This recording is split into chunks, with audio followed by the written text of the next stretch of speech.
What's up, y'all? I'm John, and I'm the founder and host of Bourbon Battle Buddies, and this is the Bourbon Battle Buddies podcast. It's a show that combines my passion for whiskey with a desire to help America's heroes. They are the men and women in uniform that serve the people of this great nation. Here, we will create a conversation with positivity and motivation and light a spark that will help change the narrative of our servicemen and women suffering from the sometimes invisible, sometimes not so invisible scars that would become their sacrifice to our nation. Sit down in your favorite chair, grab yourself a glass, pour your beverage of choice, and tonight, if you drink, come drink one with us. This is Audrey McHugh, founder and president of the Amazonian Warrior Foundation. At my foundation, we help veterans break up with PTSD through the release of burden hikes and board sports. We also provide temporary emergency assistance to homeless veterans as needed. The craft and magical expression of bourbon is something quintessentially a veteran experience. Let's explore how to heal from PTSD and exchange ideas on using whiskey for good while drinking whiskey for good.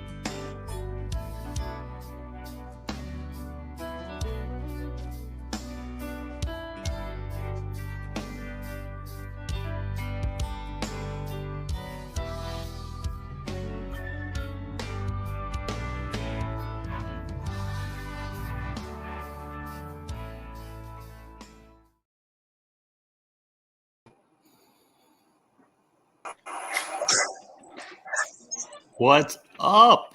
This one has been a long time coming. I know. Jason and I even have a picture in our promo together. Like, down to Jack. So. But before we go on there, Audrey, was that your hair? The '90s hair picture?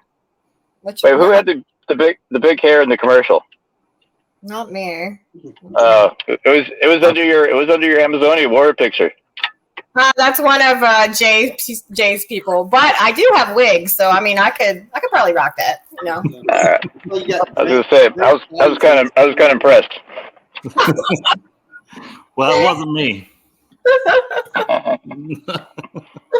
Lord. Jason, Milo, great to have y'all, man. It's great to be here. Yeah. It's great to be here. So, get a little bit of stuff out the way. We want to give a special thank you to the People's Patriot Project for supporting the idea of this podcast and being a sponsor for the podcast as well. Mark and Andrea are a great duo, and they do what they can to give back to veterans and first responders and help lighten the load for them whenever they can. You can also catch them when we got your 6 at 6 on Sunday nights. Tonight, we'll have a conversation with a few of the founders of Warriors and Whiskey, Veterans Whiskey Club, and the Veterans Cigar Club, Jason and Milo. Unfortunately, Tom couldn't be with us tonight, but this is going to be fun, exciting, and Go Navy! I don't even know what to say. Well, and yeah, it's going to be all about the Navy. It is. Yeah, you are little bit of Army when I can get a word in. You are outnumbered. Yeah, I'm just gonna go. I'll click buttons. Y'all talk. Not at all. Man, this is fun. I can't believe we're here already. I thought that we would be farther down the road, and then before I knew it, it was happening. So yeah. I'm excited. Glad to have y'all. Milo's blinker. No, that's what that is. Hey, gotta drive safe. Gotta drive safe. You're probably the only one in Florida using the blinker. Viewers in here, right? That y'all want to say he's distracted driving. I just want to say that military personnel are highly trained to operate under all conditions, right? And so that he has the ability to have this functioning while being a good parent. So y'all just bear with us. She's going to do this. And I'll be home in 5 minutes. Right. So, Jason, we know you're still active duty. So how long have you been in the Navy? And then Milo, we know that you're retired, but our guests might not know that. So kind of just let us know that how long did you serve, what did you do, and why you like whiskey. Okay. So I'm 26 plus years, still going. I will retire in 2026 with 30 years. My job the entire time that I've been in the Navy has been a naval. Oh, I think we should drink to that. So, well, I'll drink anything. Like really, like I appreciate that. Thank you.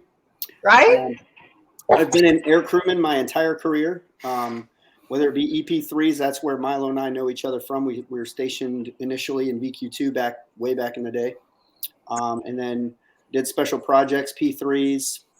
Spent 7 years in Naval Special Warfare flying drones for them. And now I am guest jockey as a assistant program manager for some P8 training systems. Okay. And it's a nice settle down for my final tour. That's it, right? You've earned that transition out, right? So you've done your sea time, you've done your squadron time, you've worked hard, and so this is kind of your mentor while you go out, sort of. Yep, these exactly. days. So yeah. Man, I was trying to get to that too, but apparently it takes longer than 4 years. Just a little bit. Yeah.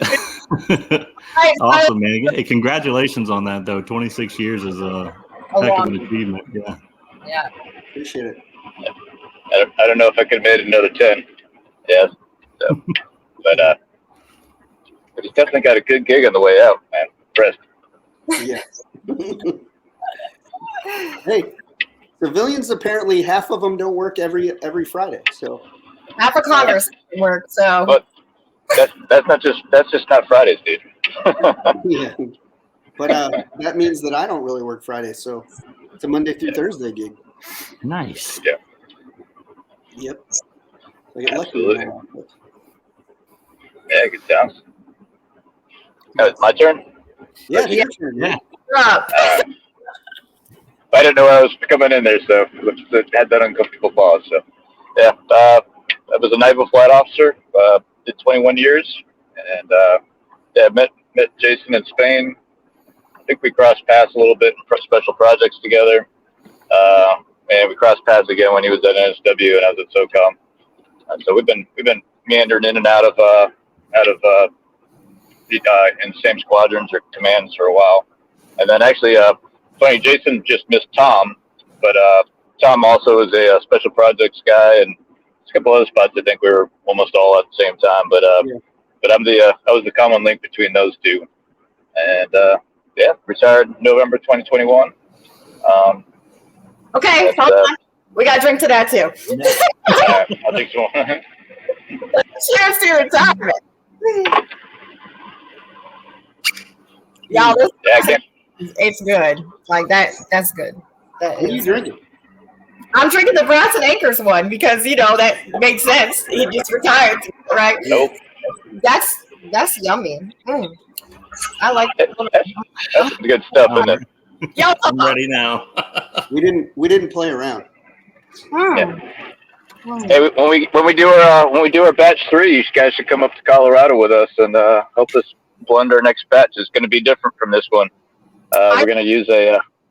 I definitely have to go to Colorado. Come on. Yeah. I have never been to Colorado, and as if I ever needed a good excuse, but at least now I have a really good one. It's a really good excuse. Just don't go on a holiday and then go out after you've been blending the entire day. You just want to do it. You won't feel well the next day at all. To blend everything and then go snowboarding, full set, whiskey militia, like. I'm taking a bottle and I'm like I know. I might be a little more loose then. Won't hurt so bad when I crash. It's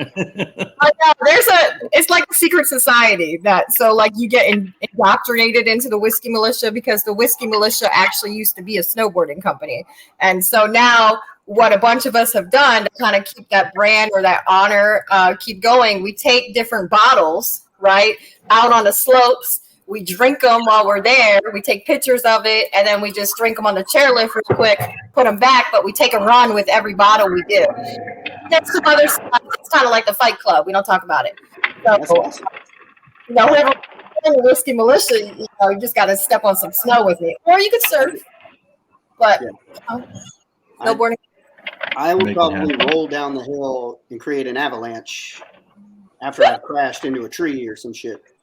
I'm not gonna let that happen. Like, what the fuck? Like, where does this come in that I'm gonna let you get hurt? Like, as long as the bottle makes it to the bottom. Yeah. Make sure there's one on the bunny slopes because that's It's soft snow. and we can do that, right? Like that qualifies. I'm down. Buddy slopes. Oh my God! Did you see that 4-inch hill I just went over? Hey. I wasn't even on my But skis you when got it the happened. 2-year-olds just posting about 'em. Yeah. Oh my God. I'm a Florida boy. I've never. I accidentally drove through snow once. Well, we might as well full send it, right? Like, we might as well full send. Like, Full send, double black, right? no, I know. I genuinely teach people how to snowboard. I'm not taking anybody especially out. Like, no, I'm happy with my life, right? I want us to keep drinking together. So, Yeah. no. I'm getting ready. We've known each other for over 20 years, I'm just assuming at this point, right? There you go. There you go, John. I'm getting ready. Get that ready. I'll make sure Milo's inside and do this all at the same time. Almost there. So real quick before we get into that, one more question for each of you. What made you decide to join the military? So for me, I was working a couple of different jobs, going through EMT school. I had just finished, got my EMT certification and everything. I could have gotten a job working for like Sunstar down here in Florida. And a buddy of mine came into work. I was working at Chuck E. Cheese in the kitchen at Chuck E. Cheese, and he's like, "I joined the Navy," and I'm like, "Okay, what are you gonna do?" He's like, "Oh, I'm gonna be a recruiter." I'm like, "That sounds really cool." I went and talked to a recruiter. Wound up the next day. One of the major things for me was I just wanted to get out of my daily grind and go see the world. So that's one of the things. And then I ended up loving it. And from probably like my first year in, I was like, "Oh, I'm doing this. I'm doing this long term." I can't see myself doing anything else. It was amazing. And then I was in Tijuana and just doing all kinds of Places you can't talk about publicly. Yeah. Awesome, man. Yeah, I think that maybe like- I wanted to try. Spain? Road to Spain? By any chance? That was my first duty station. I was there for 6 years. Woo! Yeah, but Man. Yeah, so you can see why I wanted to stay in the Navy. you're like, yeah, sign me up for this for life. I'm good. Yeah. I don't know, dude. Dang it. I started, we had some training. I went to Spain. Then we deployed to Curacao, Italy, Bahrain. And then it was, then became UAE. And then it became nothing but Afghanistan, Djibouti. So I started off at a high level. I didn't mind Afghanistan, but Djibouti was definitely probably the worst place on the planet I've ever been. Yeah. So Greece too, and Kenya was pretty cool too. Yeah. Right. Well, we had some, early on when we were first like early 2000s, late 90s, early 2000s, right? Right after Kosovo campaign. So Kosovo campaign, I was deploying to Suda Crete a lot. And then after that, before 9/11, right, I was either going to Turkey, Suda Crete, Curacao, where else? Puerto Rico. It was like, okay, what diving gear am I taking? I need to pack my snorkeling gear Tough times. And enough board shorts. Only $120 per diem. Like, what are we going to do today? Right. I think I totally understand, like, because I'm brown water Navy, but I was at a squadron as well, right? So that is like a totally, like even me just being brown water Navy, Gator Navy is a totally different kind of Navy, right? Like I ran boats and all I need is one platoon of Marines or 4 operators with me, right? And so you become very close knit with people, and squadrons are exactly the same thing. It's like a totally different life. It's only ship life until your squadron, if that squadron has that kind of duty that gets attached to a ship.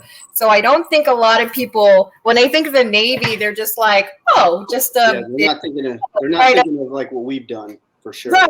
Like they have no concept that how, some of these idiots think Top Gun is an Air Force movie, and it's clearly a Navy movie if you want. You know what I'm saying? And so people don't understand how talented the Navy is.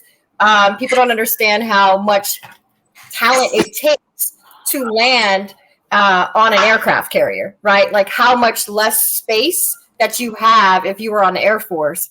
We're talking feet, like hundreds of feet to be able to get on there. So I don't think people give the Navy enough credit for how talented our pilots are, or how much capability we have, because we have brown water Navy, because we have squadrons. And so salute to you guys for doing that, for showing a different type of Navy rather than just people thinking like we just stay on a ship all the time. So I've never stepped foot on one. I mean, I've been on one to visit. Yeah, I took a couple tours. I've never been on a ship either. I was on a destroyer. I was stationed on a destroyer first, and then I was like, no. Then I got to a squadron, and then after that, after I drove boats at that squadron and did some stuff with Tomahawk missiles, I was like, I want my spellcraft pin. Like, I'm surface warfare now, like, but I need to. This is way cooler. I'm not down with staying behind a radar all the time as an OS. Like, so put me wherever you want to put me. And they were like, sure, we have an amphibious unit for you. And I was like, great. That was Tom's last command. He was CEO of I forgot which damn squadron. Tacron was something. I should know that. Probably ask him. Because I'm a little crazy. So Tom's retired. West Coast. Yeah, okay. He retired. He was my inspiration for retiring. You're not here, Tom, but cheers to your retirement. Thanks to you, Tom. Well, he's hanging out in Key West, probably having a drink. So I guess he's not living a bad life at the moment. He's back, right, from Key West? I think he comes back tomorrow. Wow. Oh, he said he was driving. I don't know. No, he flew down there. That's excellent. Hey, it's so cool. Was that your first try? Yeah. Right? Yeah. Yes, that is phenomenal. Where are these barrels from for the white oak? Where are they from? So we sourced them out of MGP, so Indiana. It's a 4-barrel batch. Whether you got batch 1 or 2, they were batched slightly differently, but they're still the same 4 barrels. Right.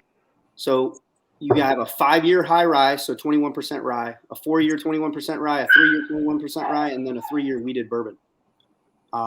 Blended together, and then we actually, while blending, we almost toward the end of the night we're like, man, we had a funky barrel. So one of the barrels we swapped out for the wheated bourbon, and it was doing some funky stuff taste wise, and we swapped out a barrel, and as soon as we swapped out that barrel, we were like, that's it.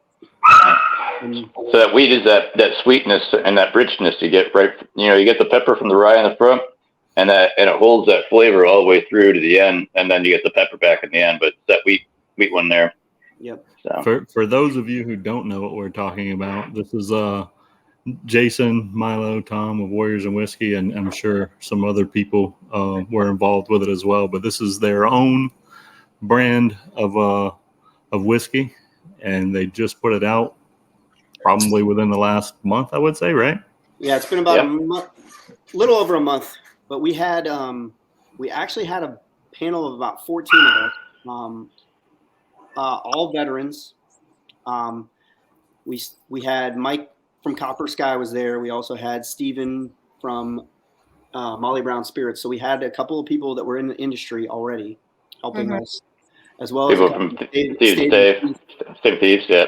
A couple of Stave and Thief bourbon stewards, And then, so it wasn't just three knuckleheads blending. Yeah. You know what? Yeah, Even if it was, we called them the board of directors. So my next question is, I mean, I love the design, right? Like I voted on the design. I think it's beautiful. Like I cannot wait pictures with this because look at the color. Like it's going to shine perfectly for photos. But I like a little bit of a spice and a higher proof. So I just want to know when to. I like stuff at 127 or higher.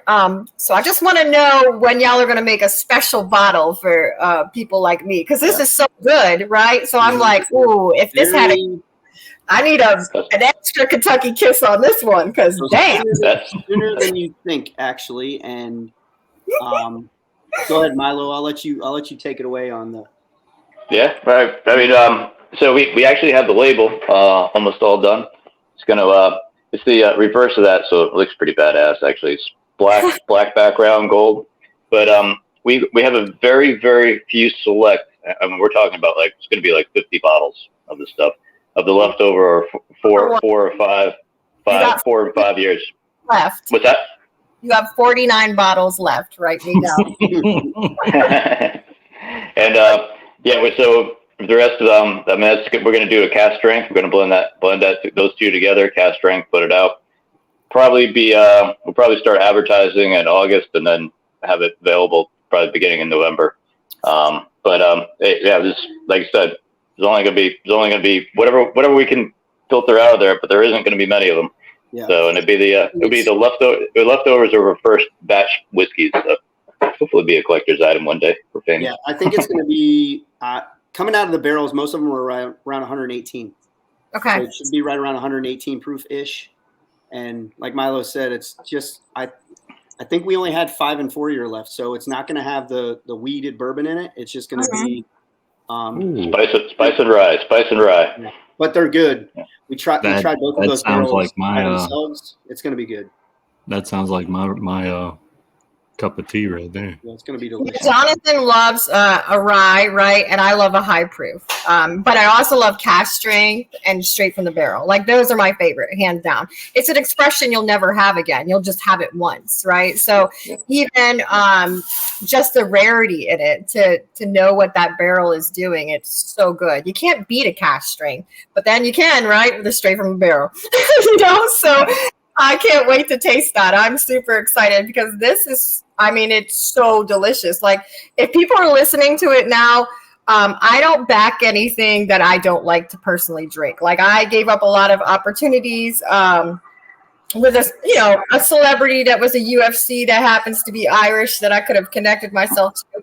And that shit tasted like horrendous, right? So I didn't go to Las Vegas and go see him fight and my name or opportunity on that because it tasted like shit. So this really, I'm like, it's something that you have to try. It's worth it. It's a good price point and it's delicious. Like, why not? So I really am. I'm stoked to taste the next one. So let me know when y'all are going to Colorado, and so long as I'm not doing anything with my nonprofit or I don't have something scheduled down in DC, I'm there. Like I will book it today.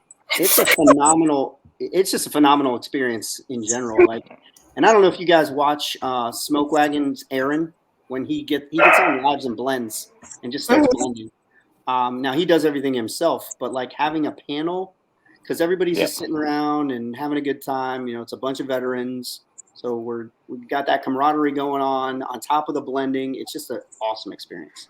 So and everybody felt a part of it, right? So not only the fact that we got a whole bunch of free labor, which is awesome, bottling and everything like that, but they that's what we're bringing you up there for. But they how often? Like I'm good. Yeah. How often do you get an experience to go into a distillery that you drinking whiskey out there? You have a chance to make your own whiskey, get it there, bottle it, put it there, and now you're part of that. So, and again, that's what we're all about, and that's why VWCs exist, why all these clubs exist. It's bringing folks together. This isn't the Jason, Milo, and Tom show. You know what I mean? This is, if anything, we're just like we're uncomfortable with the with the attention, and it's more like how do we bring people together, because that's what we felt like we were going to miss out when we got out. So. Right. I think it's amazing. You know, a lot of people don't know, but if they are a veteran and you love whiskey, the group is over 30,000 strong. It's growing bigger and bigger each day. The Veterans Whiskey Club, you can find it on Facebook. And it's really a great place for veterans to kind of, on Fridays, you can showcase what you are doing besides, you know, being a part of the group. But you get to meet, you know, your brotherhood and sisterhood and get to talk about whiskey. So why would you not? And it's a great way for you to support other veterans. Business to have. It's a great way for you to start connecting back in the community. And they also have groups all over the states. So different ambassadors in each state, and they host all these events. They come out and taste the whiskey and then have that neighborhood that you're missing and drink whiskey at the same time. So it's literally a win-win. There is no error for, you know, something going bad here with Warriors for Whiskey. It's definitely a place that you can check out on Facebook, come see your family, and then go drink with your family and then go home safely. So and now we got whiskey to drink from it too. So go Navy. I mean,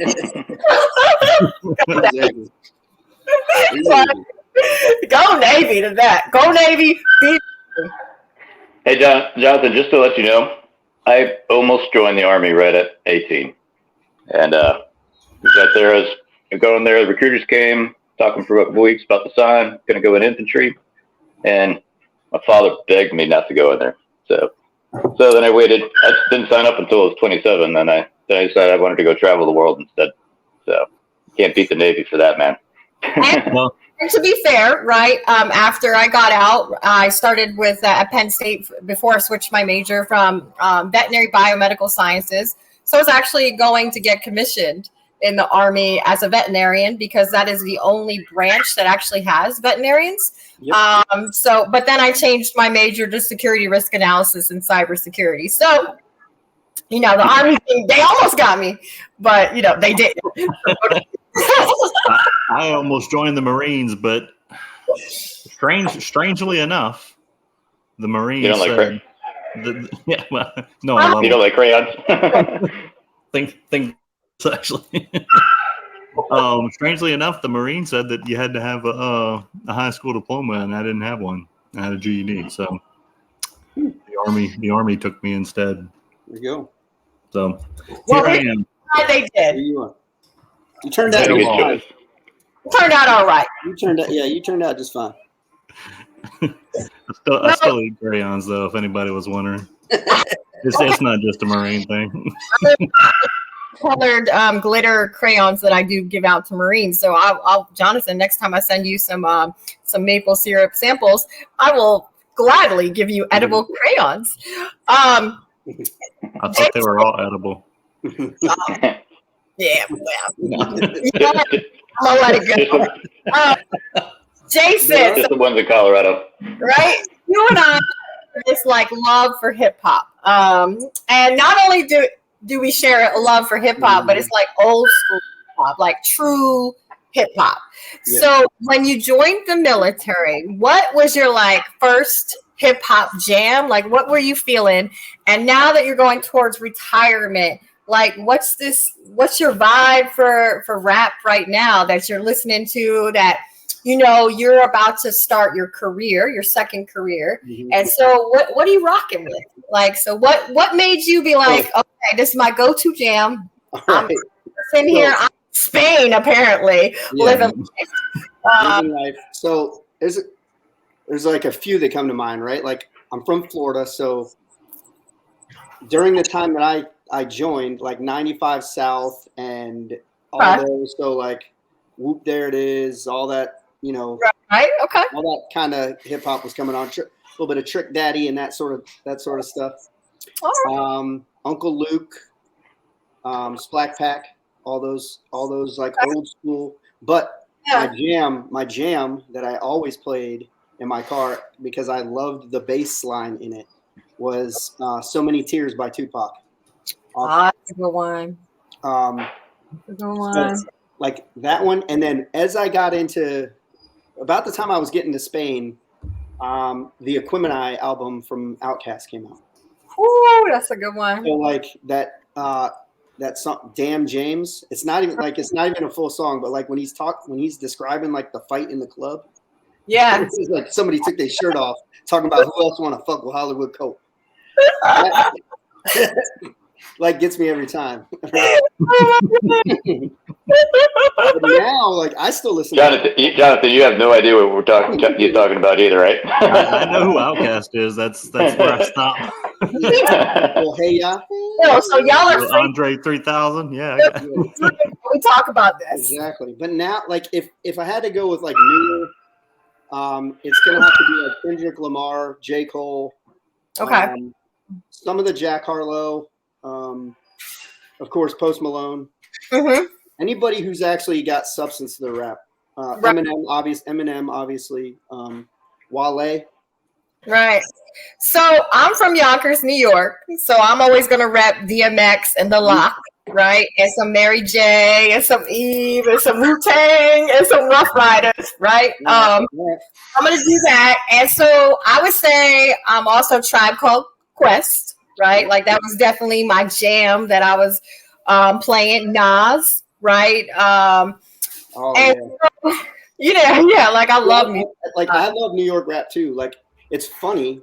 I love West Coast rap. I used to live in Cali, so I love Tupac. I love Snoop. But really, the Locks is really this crazy, the flowetry that happens. It's not rapping, right? It's flowetry at this point.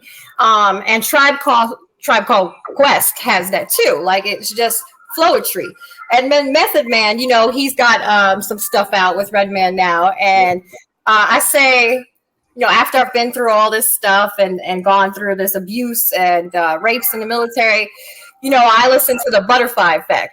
And Meth says, actually, it's Redman, actually. He said, my brain chemistry can change history. That's the Butterfly Effect, right? And so that was just like, when I was going through all this and I was forming my nonprofit, like those lyrics, like, nothing is impossible. Right? Like impossibility is a myth. That's what Wu-Tang was saying. Like he was saying that no matter what you think that is impossible, if you put these blinders on, they are impossible. Well, when you take them off, the possibilities are endless. Right? And so that's what that flowetry means to me. And that's what rap is inspirational, because it literally teaches you something if you just take a moment to listen. Like truly listen to the message that's trying to be sent. And Tribe Called Quest, man, it's just nonstop with how many little hidden nuances there are. Go back and listen to A Public Enemy. Oh yeah, absolutely. And it's crazy. For me, have you watched the Wu-Tang Saga, the new show that's out? Of course, man. I stayed on Hulu just to watch it. I'll admit, I liked a few Wu-Tang songs back when they were big. Right. But for me, like I was more feeling West Coast stuff, and now that I listen to Wu-Tang, I think they were way ahead of their time. They were way ahead of their time. The RZA is a genius. Right, for sure. But I also like Common and Logic, right? Like there's just so many to go on. I feel like we're leaving out so many, but I just went to a Logic concert here. Right, I saw that.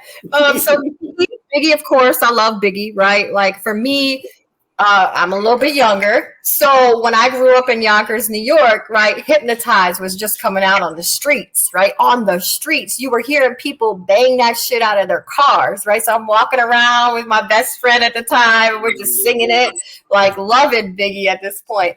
And so it was different, right? Because you could hear the music, the creativity, the spirit of what they were trying to say, the struggle of that everyone can relate to this struggle. And I really feel like rap really speaks to military personnel, or just music in general speaks to us, because we're going through stuff that's very similar to these problems that they're facing, right? That hardship, that oppression.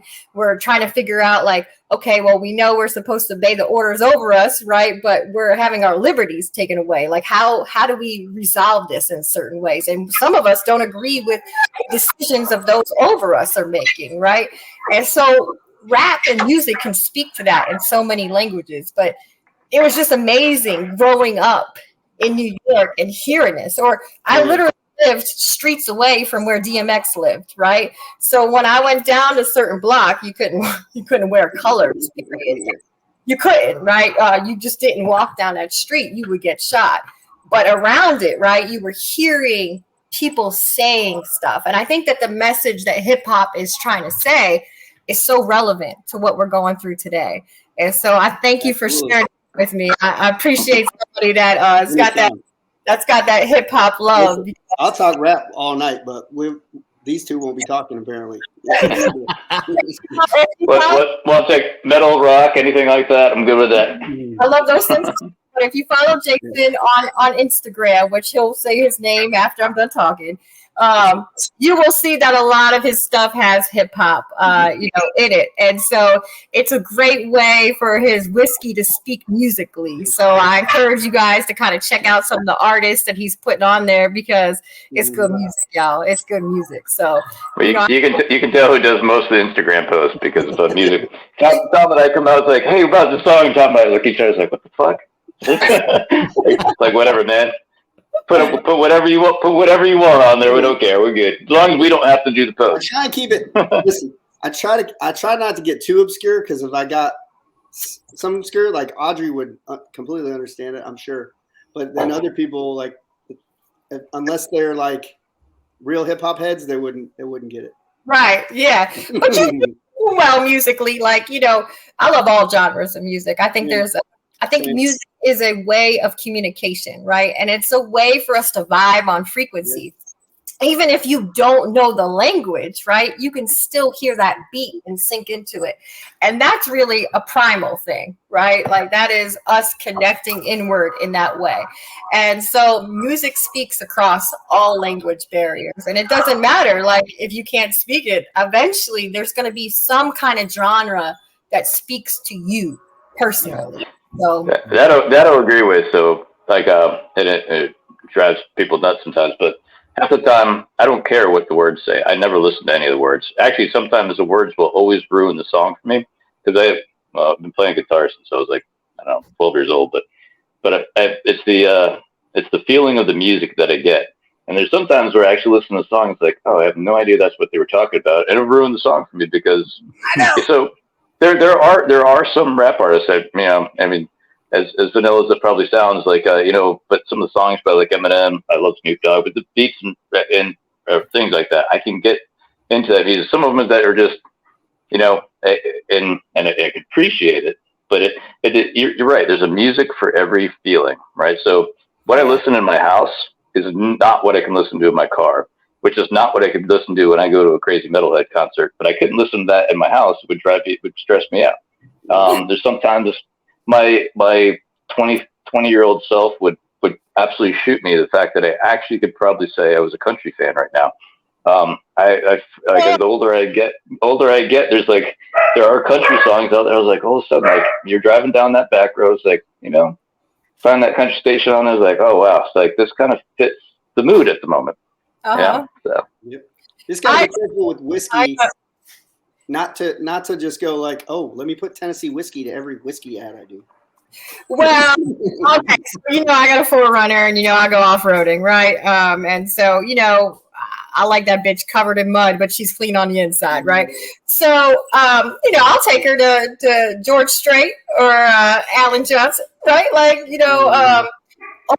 old school country. I love the country that's out now, right? But there's something special about that. So, and even just like country like a back road, right? Like a body like a back road, like Sam Hunt, right? Yeah. I'm pretty sure it's him. Driving that and just driving through cornfields is just like, it's just quintessential. And then I got bourbon with me. So, I mean, life is good.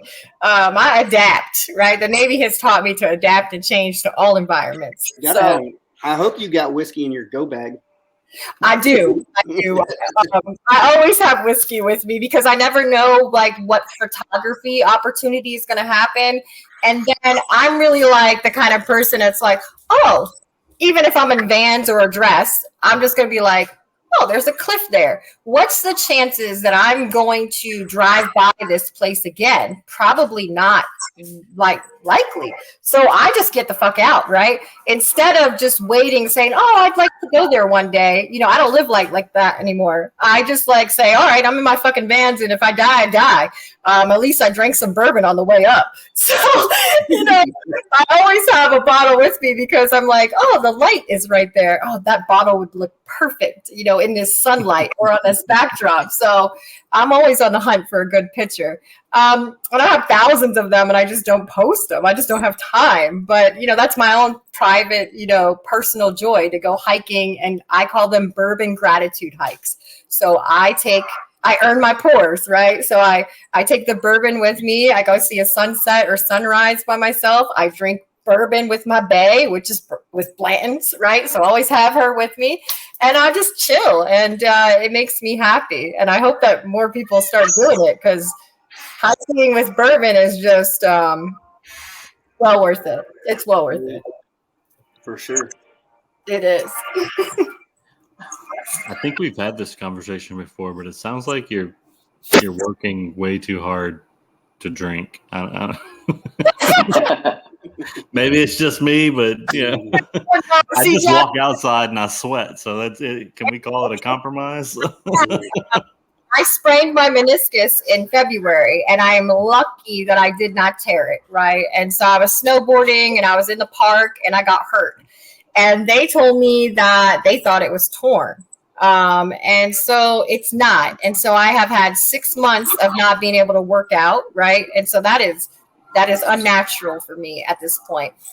So I still have to heal. Like I can one wheel a little bit, but I can't go surf right now. I'm supposed to be in California right now for the next 2 months surfing. And I'm not allowed to do that. So I can at least walk. I can't, I'm trying to train for a 50-mile rucksack, right? Like the things I like to do are probably a little different than other people. So now I can get up to about 13 miles, but that burning pain comes on the side. So I really have to limit myself in a way that I'm not used to. Like taking it easy is not, like what people think is taking it easy. I'm like, 13 miles ain't shit, right? Like I'm trying to get to 50, if I want to hike the places I want to hike, then even with vertigo, I have to really start acclimating my body to those kind of conditions.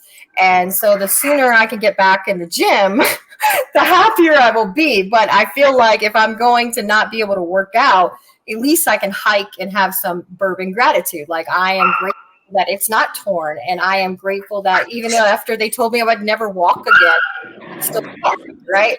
So I'm going to bring bourbon with it to celebrate. But yeah, I guess I could take it easy and just walk outside. But, 6 months of not working out or training when you're supposed to be training for surfing and be able to hike really high level mountains is just like, it's a killer for me. I can't surf right now. I can't go to Mount Shasta and get my avalanche training. Like I can't do the things I want to do, but I can at least hike with bourbon and say, all right, you're going to get there. So that's the backdrop on that. One of these days. Keep grinding. I know we're kind of cross I don't know what the word I'm looking for is, cross promoting here, but the Jason Steiner with Hero Stock. Airstep? Yeah, Hero Stock. Actually, that's tomorrow's podcast coming out. Hero Stock. Or Wednesday's podcast. But anyways, he's got a ruck march leading up to the Hero Stock event. I'd like to do that. Yes. Yeah, we should do that. So does everyone, well, Milo doesn't have Jameson 18. I apologize, Milo, because I didn't know you were going to come on. But would everyone like to taste it? And you could just imagine, Milo. I'll send you something. I promise. I'll send you a care package. Think about the second most delicious. Next to brass necker, of course. But it's a whole different world with the Irish side. Right, Jameson 18. I'm not gonna lie, right? Like as my Look at the as a, balloon. yeah, it's cute. You're welcome. They're color coordinated, man. Look, Yeah. mine's got the green too. No, I'm Blanton's Bay for a reason, right? You know, I need some glitter and some gems and color coordination. As an OS, that's really critical for us. We like to color coordinate everything so we know positions of places and ships and squadrons, right?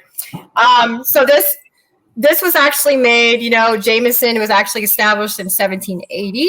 I'm Irish. My family were, they're part of the distillers along with distilling in Kentucky and Eastern Tennessee. So the Irish whiskey is a part of me, right? But I don't drink anything but Jameson 18 and above. I have made a personal choice in life that I'm going to treat myself good. And so, you know, when I have Jameson, this is where I like to start. I don't like anything other. So cheers to y'all. This is good. This is good. Have it. So yeah. So you haven't had any. You won't drink any of the spots then?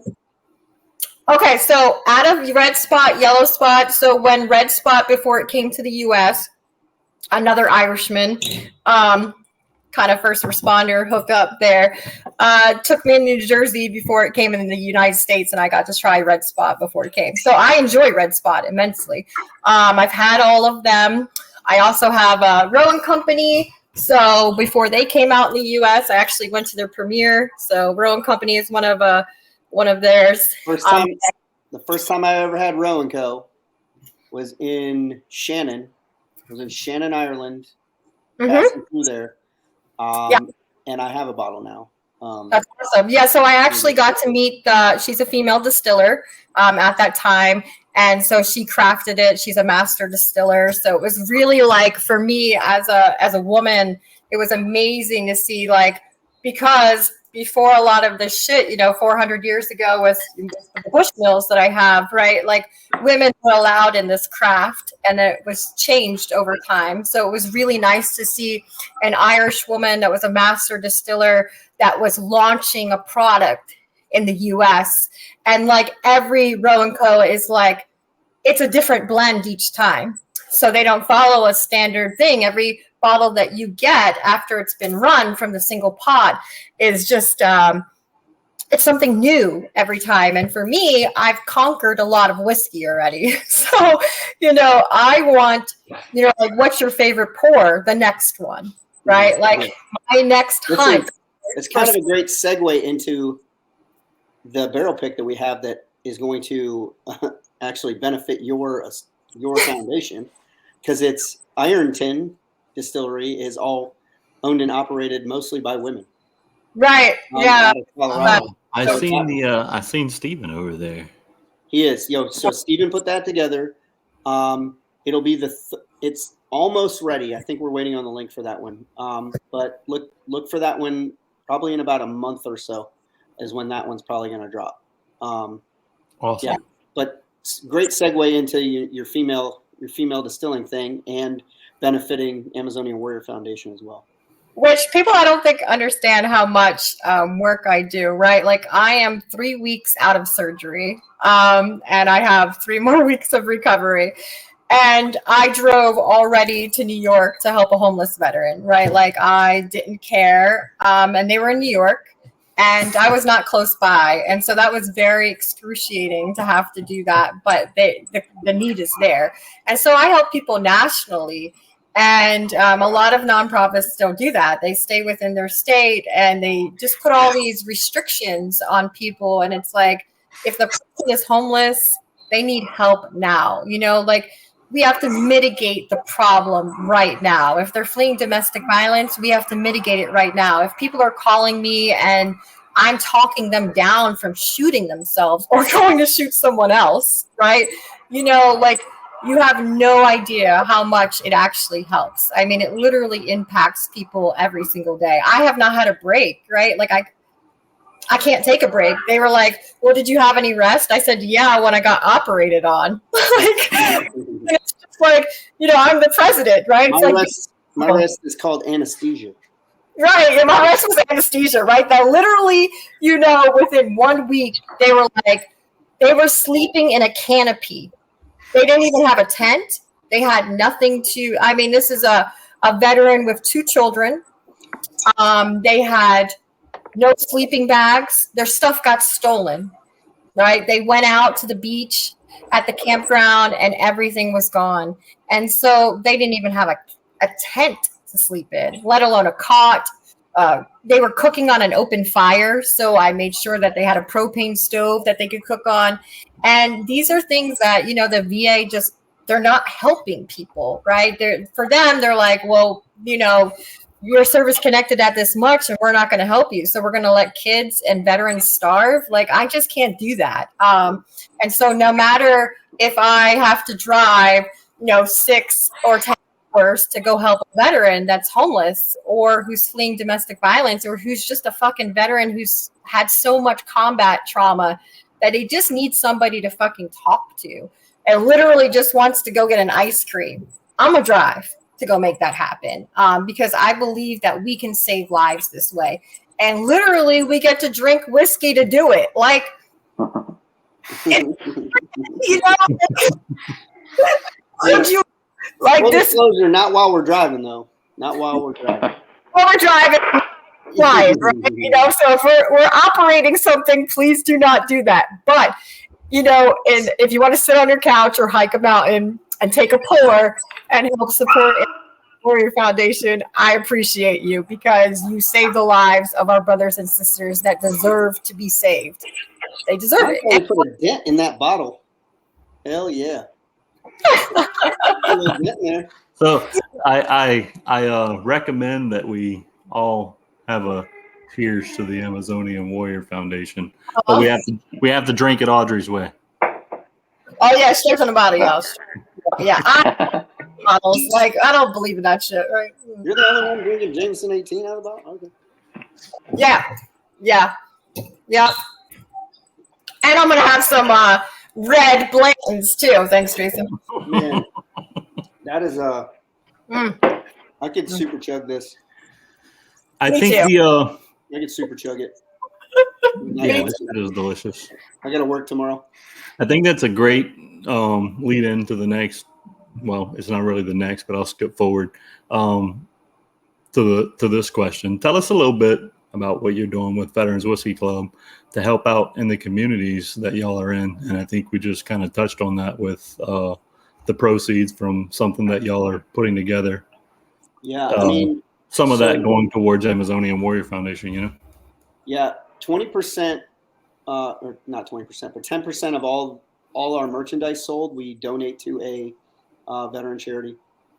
And then a portion of Brass and Anchor will also get donated to whatever veteran charity we're supporting at the time. But we support multiple, one of which is obviously Audrey's. A lot of all of our barrel picks, a portion of the proceeds will go to one that we pick. Like with the Ironton, we thought it only fitting since it was a female-owned distillery that Amazonian Warrior Foundation be the beneficiary of that. With our the one that's out now, the Golden Moon, that one's the Colorado area Fisher House. Stephen Gold works really close with them, and he recommended that we go with them, so we went with them. With and we decided for the Breckenridge pick. I don't think we've decided who's going to be. We have not Breckenridge. Breckenridge, but Breckenridge will be the next one, and then it'll be Ironton. Yes. Oh, sorry. Yep. Yeah, but any of the barrel picks that we do, a portion of the proceeds will be donated. On top of that, just getting together with veterans and helping them with the issues that they're dealing with mentally, right? Sometimes just being around other veterans helps with that, and that's what we're here Absolutely. to do. That's our entire thing for being is bringing veterans together and sharing in the camaraderie that we've all shared in. Right. I'm guessing that's where the idea came from for Veterans Whiskey Club, was just to bring a bunch of people together. That was just a drunken idea in my garage. great idea. Yeah.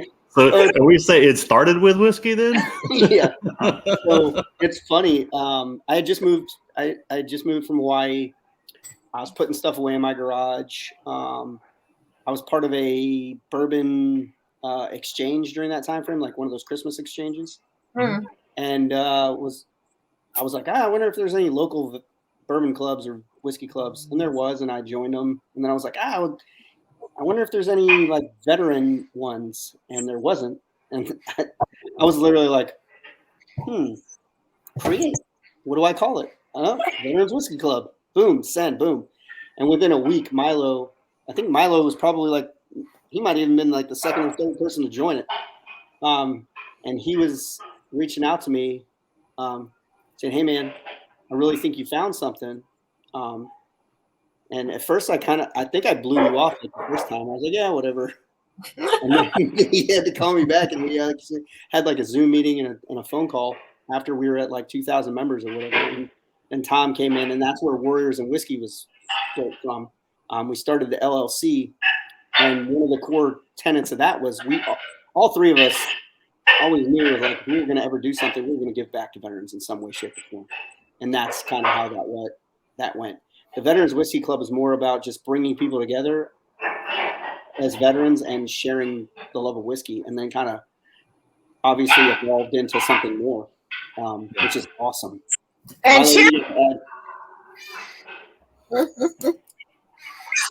like, one of the things that Jason mentioned. So you mentioned a bunch of smaller nonprofits. I mean, the big thing is when we're looking at like how do we give back and what can we affect for change, right? So I mean, Wounded Warrior Project does good stuff. All these other major large nonprofits do a lot of good stuff, but the smaller ones, I mean, you take Audrey, right? So she'll get in her car to go help somebody out. Small point. There's sometimes that personal touch that as an organization gets bigger that you start missing out on. So we wanted to focus on smaller places that we could actually affect. We do have plans to actually separate all our charitable events, charitable programs into its own foundation, and still the point not to go after our own stuff, but is now we could be able to raise funds to help these smaller organizations while leveraging the community that we built. Yeah. I think too, a lot of these smaller. I deeply appreciate that because see, for my people is so important, and so they're very hesitant, right? They don't want me to take government grants and stuff like that because they have fear of retaliation, or I've had certain grants from certain federal entities say that I have to provide lists and names, right? And the last time a Jew gave a list, we wound up in a concentration camp, so I'm gonna pass on that, right? So I can't even use or leverage some of this funding because I would break the trust of the people that I'm trying to help. And so you guys being able to help a smaller nonprofit like me is just fundamental. Like, you are literally helping to save lives.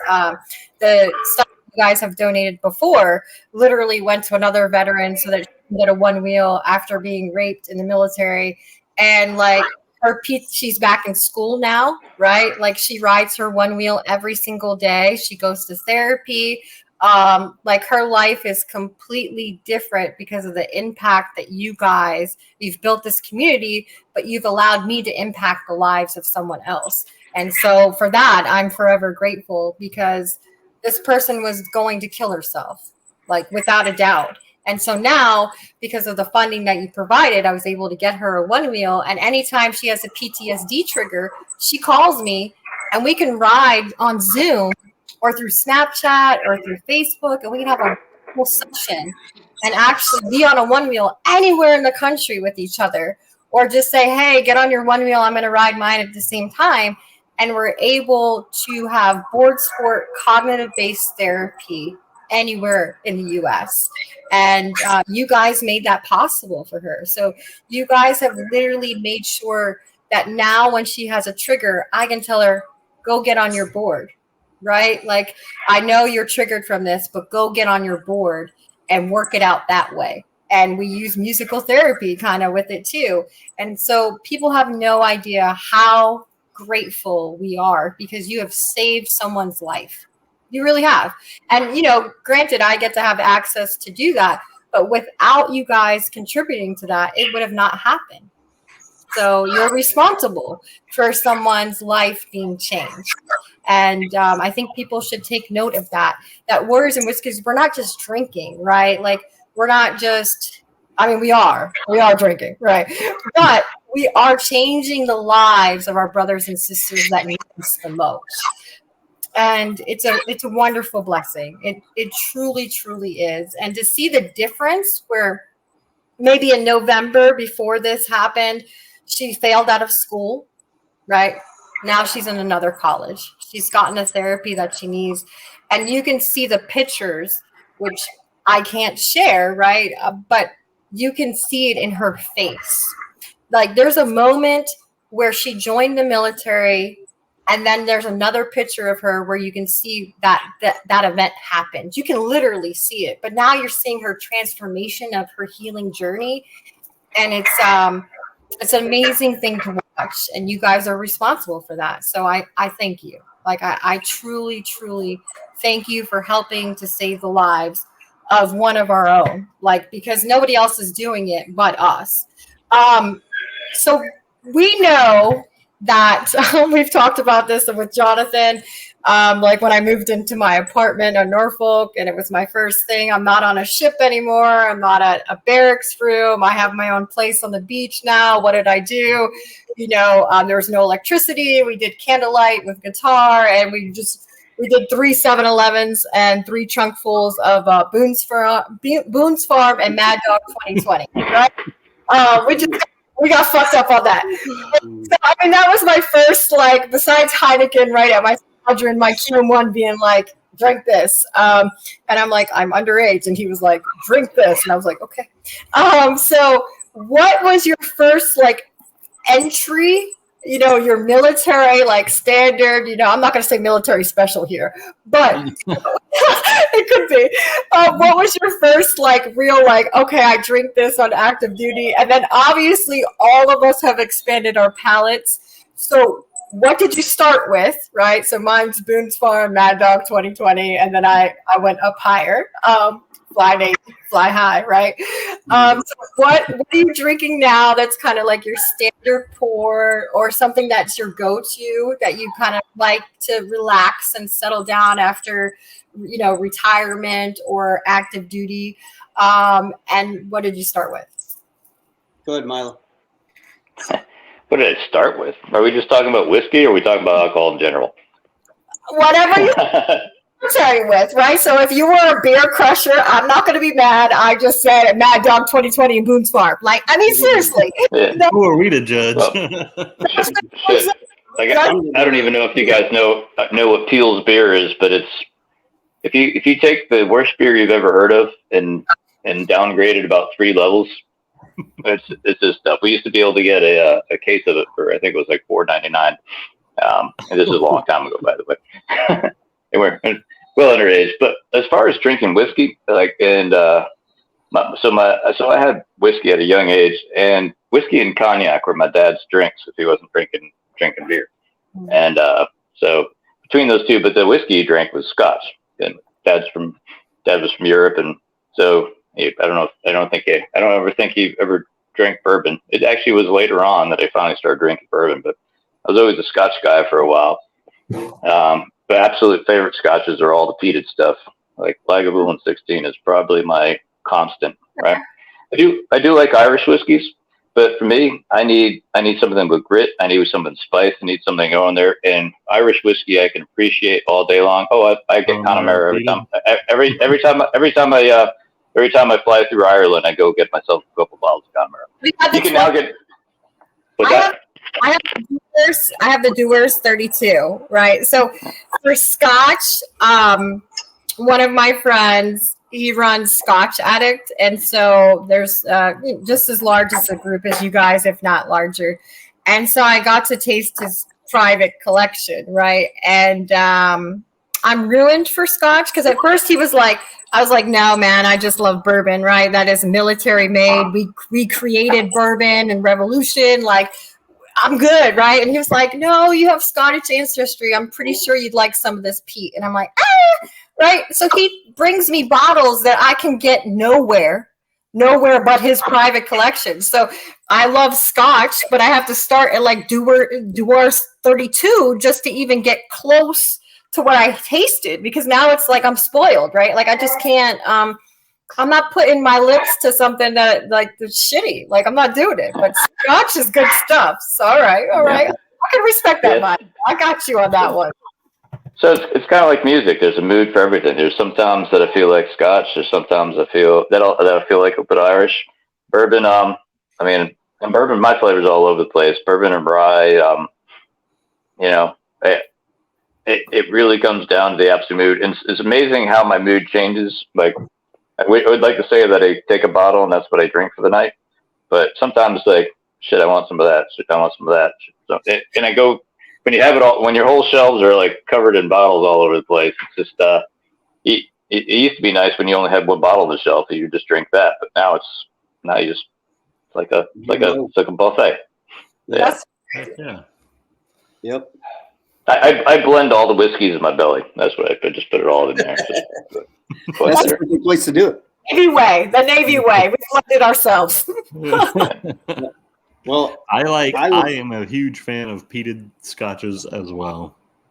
The more peated, the better. I love Lefroy and all, like I've had Lefroy Glore is. Yeah. So now I gotta admit with peated scotches. No, I agree. I like peat and everything, but peat for Pete's sake. That sounds redundant, but I do prefer a richer. There's some scotches that are light and have the peat flavor to it. I prefer the richness in there because somehow the smoke seems to just melds into that, caramelly, greenish deliciousness. But if it's too light with a bunch of peat, it feels like it's missing the depth. Right. So.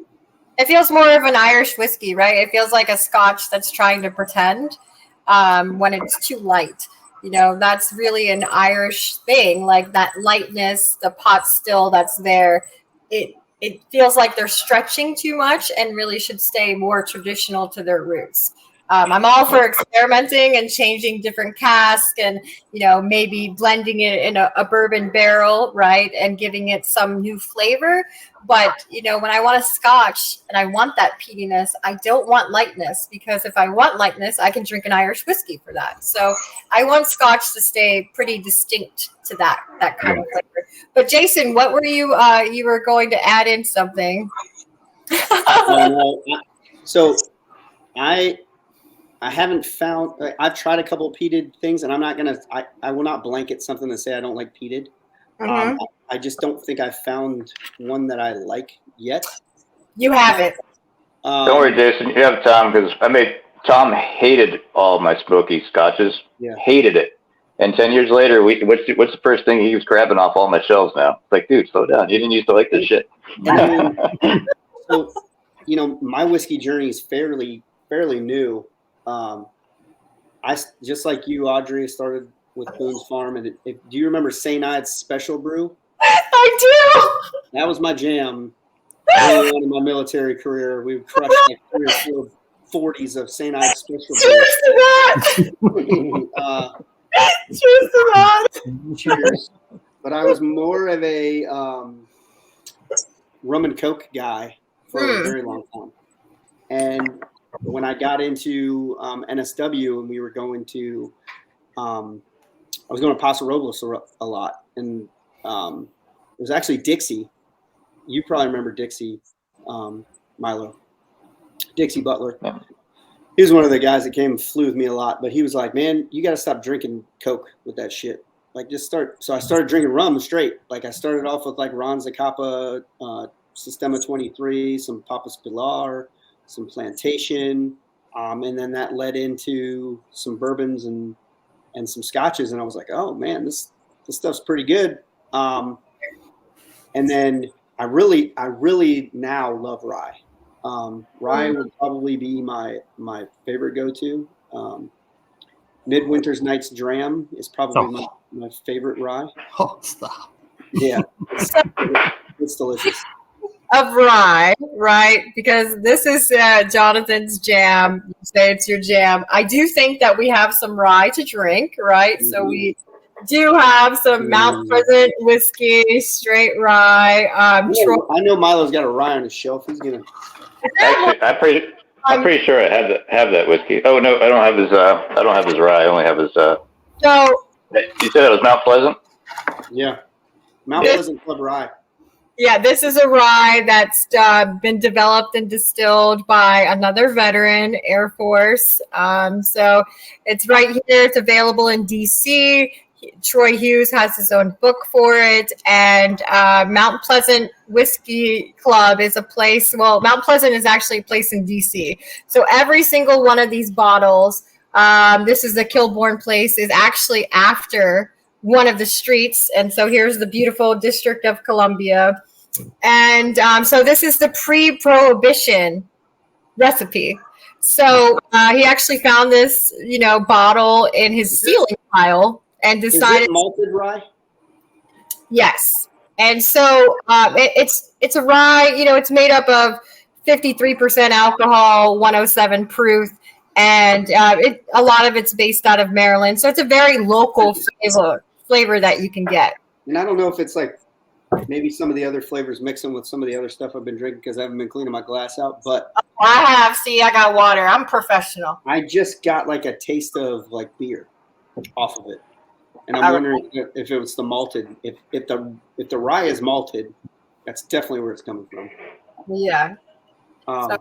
Delicious. But I mean, you guys after your bottle. It is very good. Troy did an amazing job, but yeah, if I had to go with like a daily, I'm like Milo. Like it just kind of whenever my mood hits me, like I'll just look at the shelf and grab whatever. Right. Me, I could do that all day long. How do you like that, Jonathan? I know you love rye, so. That's really good, man. It definitely. Do you guys get the malt taste? Do you taste what I'm tasting? I get more rye spice on the taste, but the nose is very malted, mellow. Yeah. Yeah. It's the finish for me. It's not like I get the rye spice on the front, and then in the finish, I feel like I'm drinking like a Pilsner. It's just easy to drink. Like it really is. I like whiskey that is gonna like make me when I smell it like stop for a second, right? And then I like that Kentucky kiss, right? Like that afterburn, right? I really enjoy that. But ryes give you a totally different spice. Like I don't think that people understand that, right? Like they're just like, oh, I'll just grab this bourbon. Ryes give you something so different. Like there's something in depth when you touch a rye. You're like, damn, wait, what? And you just take another sip of it automatically. Like you just can't help it, right? Like it's that. And so when I drink this, kind of rye, and I'm just going to say, I don't like ryes that much, right? So like for a rye to catch me, like to say, oh, I want another pour, it's got to be something that I kind of enjoy. So I like the fact that one, I'm Penn State right there. Right. So, Troy and his business partner is Penn State alumni, and Troy is an Air Force veteran. So, of course, I want to automatically try it because I want to support my veteran community. But it's something that I can actually enjoy because I'm not going to drink something that I don't like. So, cheers, Troy. Yeah, that's. I'm going to need to get as far as rye is concerned, I'd say that's pretty much on par, maybe top three, right off the top of my head. Right. It's sort of surprising with the way it smells, all the different flavors you get out of it. Right. When you smell it, you're like, you don't expect that when you taste it. And for me, what is so important is that bourbon was made by the military. Like quintessentially, we're Revolutionary War. We're bringing it all over the place. We're distilling it. We're saying no more tea, right? We're going to make something that is American made. This is ours. And the military literally propelled bourbon to what it is today. However, there aren't enough veterans in this industry. And it's kind of something that we created, right? So being able to say, I support a veteran that's making a rye that actually tastes good, I'm down with. I'm able to support, veterans that are making damn good bourbon, right? Because this is our industry. And it's something that we need to reclaim for ourselves to be able to say that we are very capable of initiating the craft that was already made by our brothers and sisters generations ago today. And getting more people into this industry is vital in keeping our traditions alive. And so it's something that we really need to start supporting veterans in, not just because we're veterans, but because it tastes good. Like, it's one thing to support your brother and sister, but I don't have to lie and say, like, holy shit, brass and anchors taste delicious. Like, this shit tastes delicious. I'm not going to sit there and lie for someone, right? But I'm able to support my brothers and sisters in a craft that's already ours that we need to get more people involved in. Yeah. Like, the passion for whiskey is something. Bourbon is American made. It is military made. There's this book called Military History and Bourbon, and it was actually written by a fellow veteran, right? But it explains all the history of how tied in we are to this. And so my families, that's the Baldwins and the Mulligans, right? They're literally distillers that are in the back country doing this.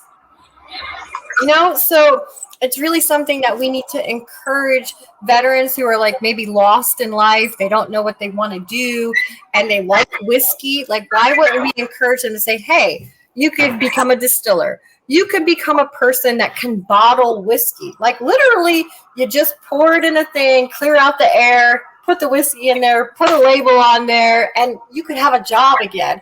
But if that's not your passion, you can learn the craft of what it takes to go to the farm and see your mash mill made. Like, how could you not encourage somebody to get into the path of whiskey? And there's so many job opportunities available for veterans. There are business loans specifically available for veterans that can get into this craft. And it ain't a bad job, y'all. It ain't a bad job. It comes with perks. Yeah. And whiskey. Apparently Milo is okay with putting you to work for free.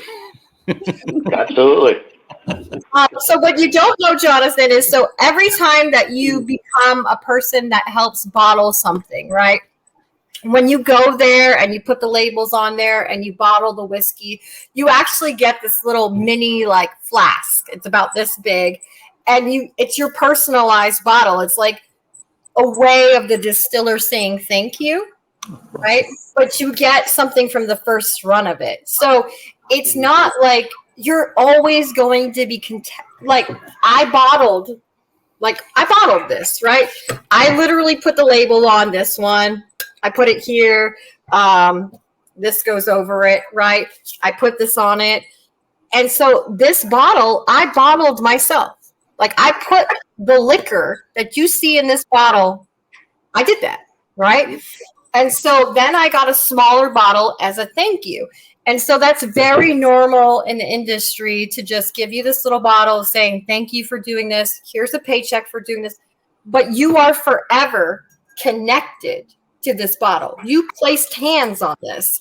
And so that's something as veterans, they don't understand it. That's an opportunity for you to make money, but also be connected to it permanently. We gave a bottle to everybody that came and helped us. Right.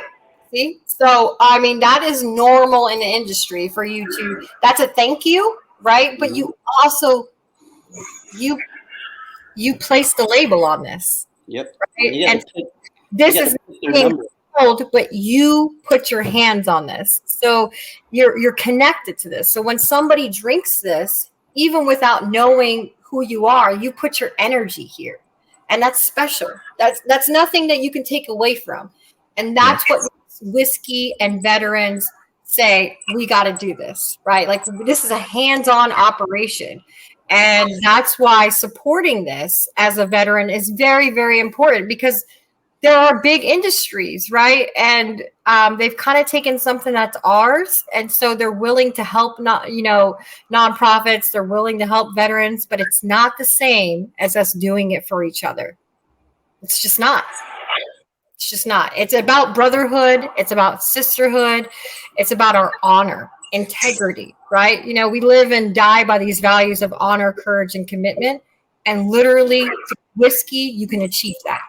You can really, truly achieve that, because you can help change somebody's life who has PTSD, who wants to kill themselves, and literally has no outlet and says, I don't know what the fuck I want to do with my life. All I had was the military. You can restore that. You can restore the connection and say, okay, bro, you could go work on a farm and raise this mash bill for my whiskey. You don't like that? No problem. You can go bottle this for my whiskey. You can come out here and be a brand ambassador for my whiskey. So there's so many levels of way for us to give back as veterans and to put our stamp on something that's already quintessentially ours. That's I never really looked at the opening of opportunity there, and there seems to be a lot. There is, right? And even just with farming in general, right, which is a something that is very hard to do. It is 365, right?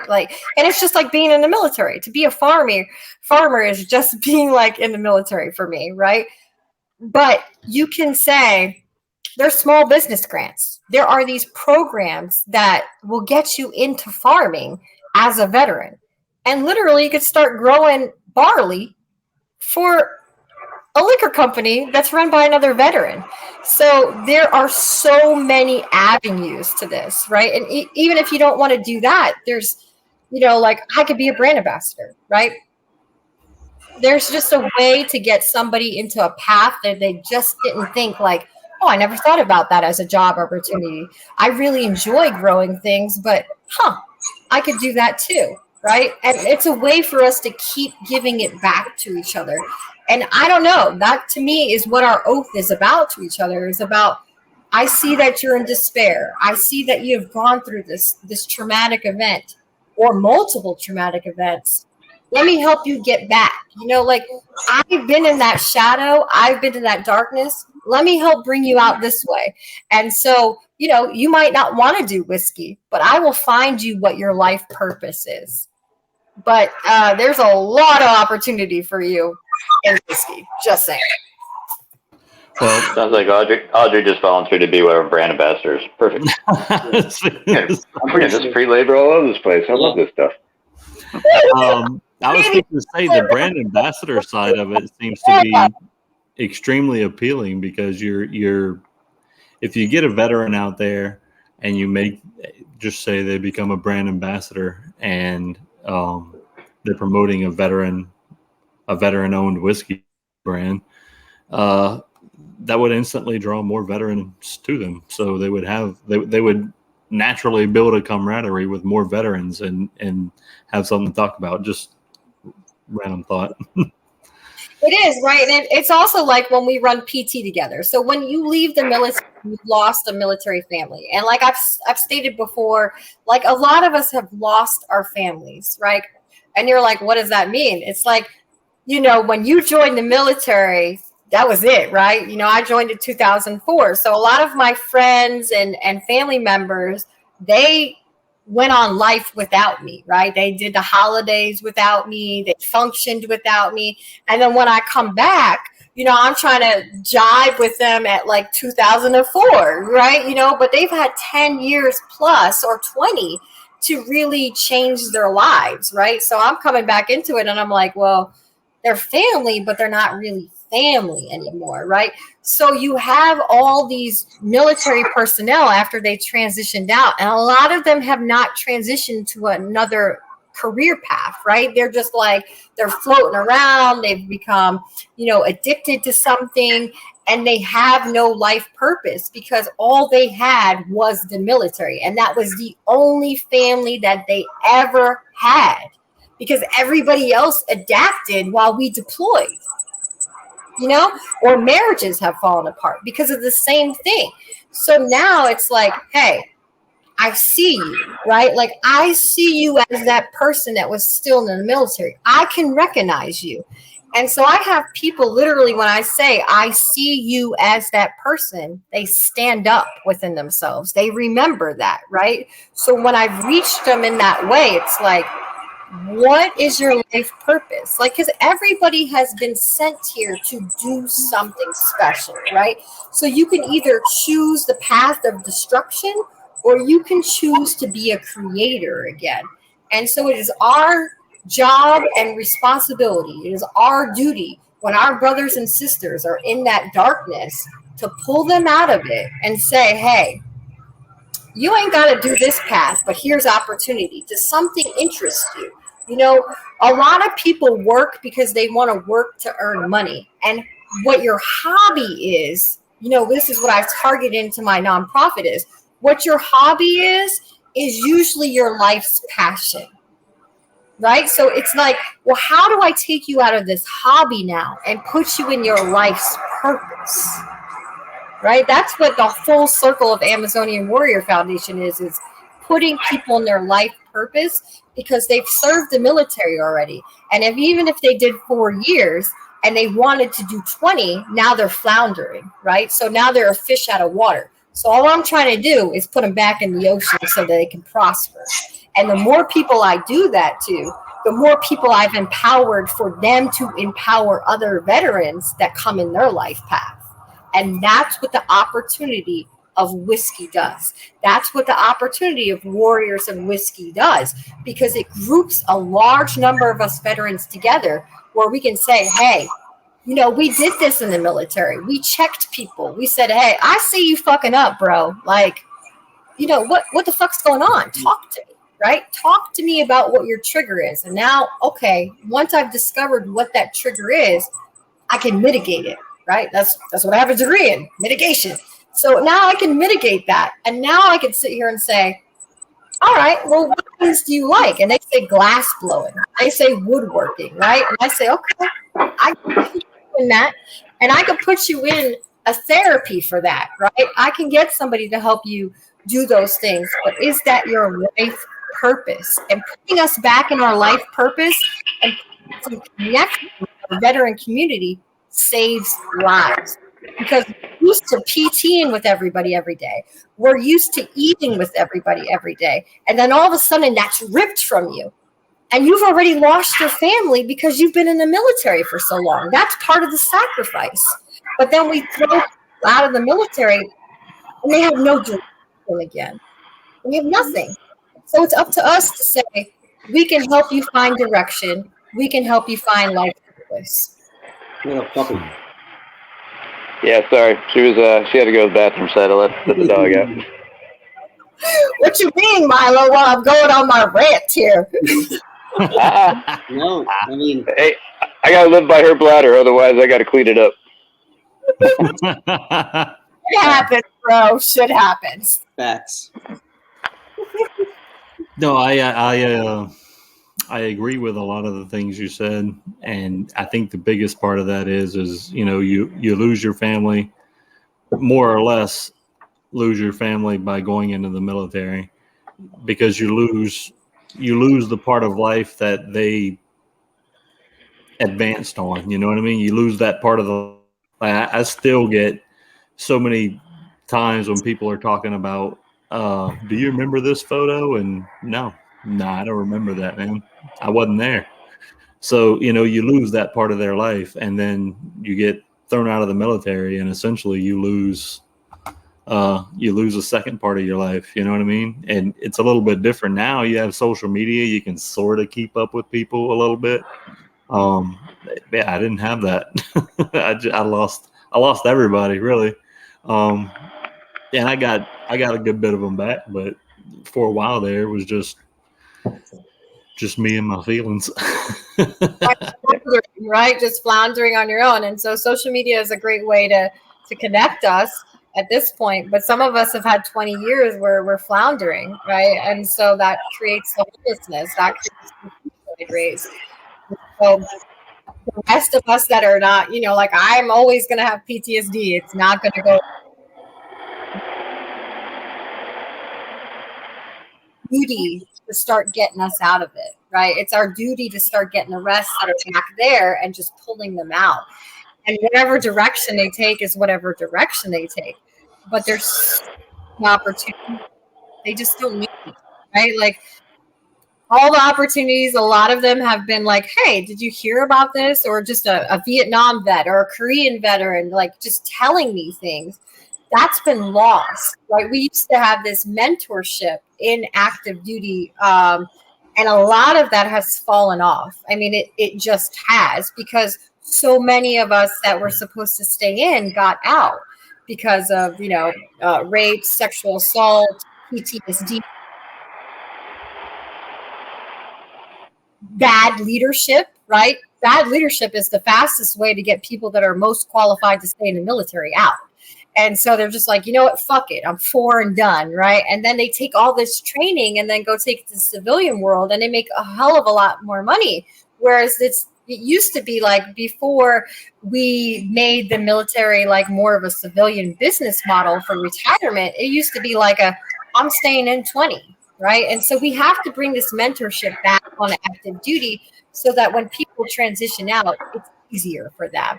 And they have the skills that they need to attack, because we know that they're not going to have a family when they get out. Rates are there for divorce, or let alone if you even get to talk to your biological family anymore, right? So it's there. It's there. And we could either just pretend like that's not happening, or we can literally fix what we know is wrong. And we know that mentorship makes people stay in the military. We know if we say, hey, you can do tuition assistance while you're on active duty, just take one class, right? Just take one class. So when you transition out, by the time you're out, you have a degree to fall back on. And that's very, very different. My military, my Navy, right? I had some horrible leaders, right? They got relieved from change of command for veterans, for active duty service members killing themselves. And I had some great leaders that were like, hey, the Navy will chew you up and spit you out. So by the time they spit you out, make sure you have a degree, or make sure you have this. So there are those good eggs still there. We just have to make sure that we make enough of them so that our military lineage continues while we go do this instead, right? Like that's the most important, is strengthening our military so we can go do this, so we can go save the lives of others, but enjoy retirement. And so we have the opportunity to do that, and that's a blessing. I will never take that as any other way. Like, no matter if I get up at 0300 and I don't go to sleep until 0100 the next day, or sometimes I'm working 72 hours straight, right? The Navy prepared me for that. I can sleep 72 hours straight. I just need coffee and Red Bull, no doubt, right? And a little bit of water. I can do 72 hours straight. And if it means I save the lives of somebody else, then no problem, right? I'm trained to do that. More of us have to get after it. More of us just have to get after it. It's our responsibility. I just need the tears of our enemies rather than water. We'll be okay. I'm down. I have that would enjoy doing that too. Especially a person of cybersecurity. There's something I like that I bring up sometimes, and it's oftentimes when people are going through shit, they like to think that they're all alone and that no one understands, and you sit there and you sulk in your own problems like you're the only one that's ever experienced them, and to an extent you are, right? But the minute differences that separate your experience from other people's experiences, there's 8 billion people on the planet, so someone somewhere has gone through a very similar situation. The point is if you talk about it, right? If you grow your brotherhood, if you grow your sisterhood, somebody there knows what you've been through. Somebody there can help you get through what you've been through. You know what I mean? I may not be the guy for you, and you know what I mean? If something I say gets to you, cool. You know, we can talk about it. Maybe I'm the guy that helps you get through whatever it is you're going through, and I'd be honored to be that guy. It might not be me, but the point is somebody out there is capable of getting you and helping you and understanding what you're going through. And all you got to do is make friends and join the 20,000 members that are Veterans Whiskey Club, and surely out of the 20,000 service members, somebody's likely been through and seen what you've been through and seen. So anytime anybody has said something like, "Hey, I'm not doing so good today" or whatever, there's it's been overwhelming. People going, "What's up? Right. How can I help?" It's completely positive every time anybody has ever said anything like that in that group. So yeah. And John, like your messages, man, I listen to them anytime they come out, and always positive, always there to help. And I mean, they've helped me at times, and love your messages, man. And I just want to say, in Warriors for Whiskey, right? Like, so maybe in the military, you were used to be called, you know, a broke dick, right? So us talking about it, I'm just using the real terminology, right? That talking about mental health meant that you were weak, right? That you were a broke dick. We don't do that. You know, that's the broke dicks over there, right? We don't want to be a part of that. But now that you're out, or even if you're on active duty, like, you're not a broke dick, right? Like, you're literally a person saying, hey, I recognize something's fucked up with me and I need a little bit of help. And so the best place you can do that is in a safe space. And that's what Warriors for Whiskey is. It's literally a safe space that nobody else has to see. Nobody's screenshotting shit, right? Like, you can literally just say, I have had a shitty fucking day and I'm on the edge, man. I am on the fucking edge. Like, I'm literally about to jump off this fucking cliff today. Or I'm going to drive my car off the fucking cliff, right? And so there's people in there that are able to say, hey, maybe stop. I've had those feelings before, right? And so you're able to do it in a completely safe space. And we're not going to let you hurt yourself, right? But we're going to be there for you. And so that's very, very important that people start verbalizing. And even if you don't verbalize it, right? Even if you see Jonathan's post and you just read it, and it's enough to get into your brain, and you're like, maybe I should start talking about that shit. Like, you know, because the one thing PTSD does, it's very much like an abusive relationship. It helps to keep you imprisoned, right? This is what the job of it is. Like, as it goes through your brain cycle, it wants this imprisonment. It wants this power from you. And the sooner you can say, I need help and I can talk about this, you release the shame that you're carrying.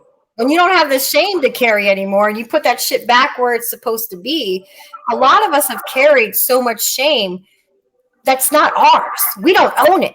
Right. And so the sooner you can release it is the sooner that you can enjoy your life. PTSD is not going to go away. You're going to have triggers, but now you have an ammo box to kind of tackle it better. Then you have Warriors and Whiskey. You have us. You have a brotherhood. You have a sisterhood that you can depend upon to tackle it with you. That's a totally different thing. Next, you get your military family back to say, we give a fuck. We don't want you to die. And that's the whole point of this. Yes, we can drink whiskey. It tastes amazing. But the end result is to make sure that we empower the lives of our brothers and sisters. That's it. Like, plain and simple. And if we're not doing that, then we're not doing what our purpose is. Love it. Right. So where do you guys see yourselves in 5 years? Like, what is the game track here? Milo, take it away. I'm empty. I got to start something else. Yeah. Well, like a big thing, our next big milestone is we're actively looking for buildings to build our own distillery in Jacksonville. So we've had a lot of people helping us out with that. So hopefully this time next year, there'll be a brick and mortar place, distillery with a speakeasy with a Veterans Whiskey Club in the back of it. Plan is actually to set a group of these micro distilleries across the country. So most likely, we've been talking about most likely Colorado will probably be one of our second places. But where we have a big contingency of folks, we're going to put another one of these places up. Yeah, like we also said, we're gonna split off our charitable side and create a foundation and separate those two things. And yeah, just keep on growing and pushing out whiskey and getting people together. That's pretty much it right there. Yep. Yeah. That sounds like perfection. Yeah. Piggyback on that, like he says a year, but I'm hoping quicker than that. I'm hoping, well, way quicker, but by the time we lock a building down and do a build out and get contractors, yeah. Unfortunately, like once you get them working, it always takes 10 times longer than you think it's going to want to. Right? Unless we walked into it still. You know anybody who's got $5 million they want to invest? Great idea, but you might have to sleep with them, Jason. That's fine. As long as he's cute, he's game. I don't do it. I don't touch that level. But where have we gone? No, but yeah, we're definitely looking. We've already started looking at buildings in downtown Jacksonville. Right now, the landscape down there is prime. They're trying to build it up, so just like perfect timing almost. And once we get that one, on to the next one. Once it's up and running successful, like Milo said, Colorado, and then who knows from there. Well, I do live in DC. I'm just out there. Exactly. Well, that's a lot more to start up in DC, though. We need to raise a lot more money. Although all of our bottles ship out of DC. That's true. Yep. All of our bottles ship out of DC. I know. I can't wait to meet him. I need to go down there and see him. But I have ties to Cali too, so I'm just East Coast, West Coast love at this point. Exactly. So, what can Bourbon Battle Buddies do to help Warriors for Whiskey? Obviously, I think we're already very supportive of each other. But what can we do to help you guys get your message out there? Kind of help with your brand. What can we do? Because I think people should join your Facebook group immediately and kind of see there is this greatness there. And then I think they should go to events, right? Because they're all over the country. So no matter what state you're in, you have this opportunity to bond with your brothers and sisters and drink whiskey. Yeah. Uber home responsibly, Absolutely. It's just spreading the message, right? Getting the word out there. I don't know how many times, and we think it's big enough to where it's coming across everybody's feed, but it really isn't. And there's people we met a guy this weekend at one of the events that had never heard of us just by happenstance. I think he rolled into Corks and Barrels. And Milo, you were talking to him, and he's like, "Yeah, I never heard of you guys before." And then Milo told him what we're all about, and I think he already joined Veterans Whiskey Club. But spreading that message about what we're about, what Warriors and Whiskey is about, and then as far as our brand, it's just again getting the name out there. The more we get, reviews on Brass and Anchor and stuff like that, it's just going to help us. We got it in the hands of that one dude, Ryan, and he did a slams and sips for us. We ended up in his top 20. So the whiskey's good. It's just, if people don't know about it and they're not apt to, I don't know that I want to try that because I've never heard of it before. Until people start actually reviewing it and saying, "Oh man, this stuff's really good. You should get a bottle." So right. Just spreading that love. So yeah, you got anything to add, Milo? Yeah, that's good. Well, at least in our aspect, right? But spreading that name out, let us know who we can help, and like I said, we want to. We imagine that out of the what 2.5 million, 3 million active that we've got, and all the retirees, there's probably about 25 million veterans and active duty combined in the country, right? And even if you take 10% of those people, whiskey. I mean, we should have the club should be at least 250,000 strong. So we still got a little bit to grow. So Heck yeah. Couple hundred. First goals. If people are interested, I'm sorry. Hey, look, I'm the only Army guy. I got to fight my way in. You know what I mean? Get in here. Get in here, Jim. If people wanted to find this bottle of Brass and Anchor, warriorsandwhiskey.com would be the place they can find it. Absolutely. Yep. There's a tab called Our Bourbon. You click on that tab, it'll take you to the link, and you can purchase there. You actually get if you buy 2 bottles, you get free shipping. So buy 2 bottles. At the bottom right now running, so you guys can can grab that and go buy it, and it's fucking epically delicious. I mean, it really is surprisingly delicious. What do you mean surprisingly? I just figured a bunch of names. I thought this guy's whiskey would taste like shit, but man. No, man. I don't know. I love. It's weird because I love trying shit I've never heard of before. Right? I'll say this. That's what I like doing. There's kind of a stigma with some of the veteran-owned stuff because a lot of them are backed by like a celebrity or something, and it tastes. Yeah, they won't be that great. They're using fillers or whatever. We know no famous people. We took a lot of pride, and in one of the videos I did, Milo is actually knife handing me and Tom. Now, I forget exactly what it was about, but we were in deep conversation over the flavor profile that we were trying to get. But that just goes to show you, like, flavor profile and taste of the bourbon was at the forefront of everything that we did. We're like, if it doesn't taste good, we're not putting it out. Right. It's got to taste good. Like, we're not going to put something in a bottle that we wouldn't drink ourselves. Mm-hmm. The biggest stickler, actually, beyond even Jason Nye sometimes is like, yeah, this guy's pretty good, but man, if Tom was on here, he's kind of like the 3 little bears, and Tom's absolute perfection. So, like, sometimes he's like, man, we're not releasing this. Like, what? This could taste like shit. It's like, well, it's not so bad. It's like, no, it tastes like shit, and we have to go back again and on and on and on. Jason gets drunk. Chums half of Colorado on the way back the next day. And Tom can't touch the whiskey, and I'm the only one that seems to be all right. I don't know why, previous to hangovers, but it's the altitude, man. It's the altitude. That's right. That's right. But Tom is our perfectionist, man. He won't he's not quality control. Oh, so Tom's the break. I'm the one jumping off the cliff, and then Jason's trying to take some semblance of between the two of us. It's like, hey, we meet in the middle a little bit.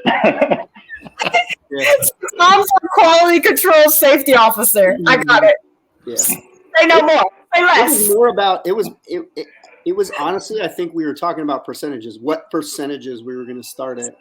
And then we got into like a tangent or something, but like all of us initially, like I told you, that 1 barrel, every single one of us, like all 14 of the panel was like, there's something funky with that barrel. That barrel needs to go away. And right. Mike Root was like, I'll be back. And he comes back with a sample bottle of another barrel. And as soon as that was Mike Root's that was Mike Root's urinal barrel that apparently we were using for blending, so probably I had that weird nutty flavor. It was just awful. I've been encountered that have done that, so it's all right. It obviously had some magic, so it worked. As soon as we blended that other barrel in, everybody was like, "That's it, we found it. Now we just need to proof it down a little bit." Awesome, man. Down a little bit. What were they? Were they all Navy? This makes sense. Right. There's probably a couple Army guys in there. Maybe we wanted to be somewhere between. Guys, it's too hot. We can't do it. So from a business standpoint, we wanted to be somewhere between 95 and 100 proof. When we didn't want to get into chill filtering, now we're going to get stupid nerdy here. Right? We didn't want to get below 90 proof, but we wanted to be somewhere between 95 and 100. Just one. You're going to have more product. as from a business standpoint, right? Yeah. And we wanted to be able to put more bottles out there. Like with the first 2 batches total, I think we had just over 900 bottles with batch 1 and 2. So had we kept that at cask strength, we probably would only been around 600. To be honest though, that flavor profile that you guys drinking did not come out until we proofed it down. We did kind of say, hey, we wanted to keep on there, but honestly, at cask strength, it lacked the depth that you feel all the way through it. It was really strange the way all of them it's so weird how every barrel actually plays a different role. But the moment we proofed it down a little bit and and also had to let it sit overnight to make sure, because we had to try it the next day. Well, one of us tried it the next day. One of us. I thought it tasted like, I'm not usually a big water guy. I'm not a guy that puts like ice in there. I don't look, but I gotta admit, something about adding that little bit of water there just opened up all the flavors, and that's why you get the whole ride right there.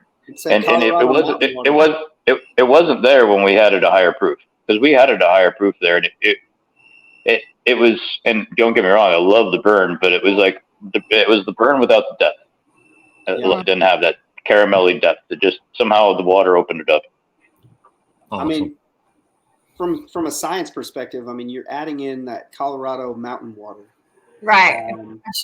You know, those barrels sat at altitude for a little while as well. They were there for a while, even though they're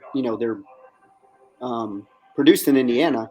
Those barrels were actually sitting in Colorado for like six months or so, Milo, something like that, 6 or 8 months. So I firmly believe that makes a difference, right? So like 10% ocean, right? Dead Sea, right? Putting it at an altitude and then having Mother Nature play with water from Colorado is quintessential of making something different that you can't just buy and get anywhere. So, I mean, when I say it's a little bit of juice that has magic, it's literally like Mother Nature has gifted you guys something. So people definitely, I mean, it's not going to last long. Y'all need to grab it while you can, because it's going to be sold out before you know it. And so I like that high heat, right? Like I had this conversation with my uncle. He was like, why don't you, make your own Amazonian Warrior Foundation, like bottle eventually? And I said, okay, eventually I will. Right. But you know how I like to drink. I'm 120. Like 151. Right. I'm 121 and above. Just get you a bottle of Everclear and put your label on it.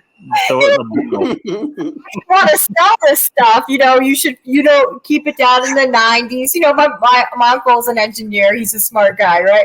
And so I was like, well, if they're an Amazonian, they will drink what I drink, right? They will drink at this highest heat because they want to become an Amazonian, right? And he's just like, kid, I tried. And I was like,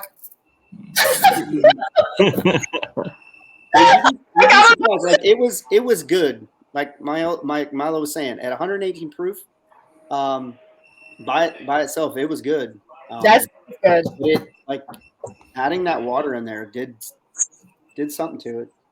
Me, like I'll be down with the Colorado water, but I'm not, I just drink my neat, right? Like, and even when I get a scotch and they're like, put some drop of water and open it. And I'm like, no, I want to taste it as is, right? Like, and I understand the science behind it and I understand all that, but just me, right? Me in general, I'm like, no, I want to taste it as is. Like, I want to taste this craft as is.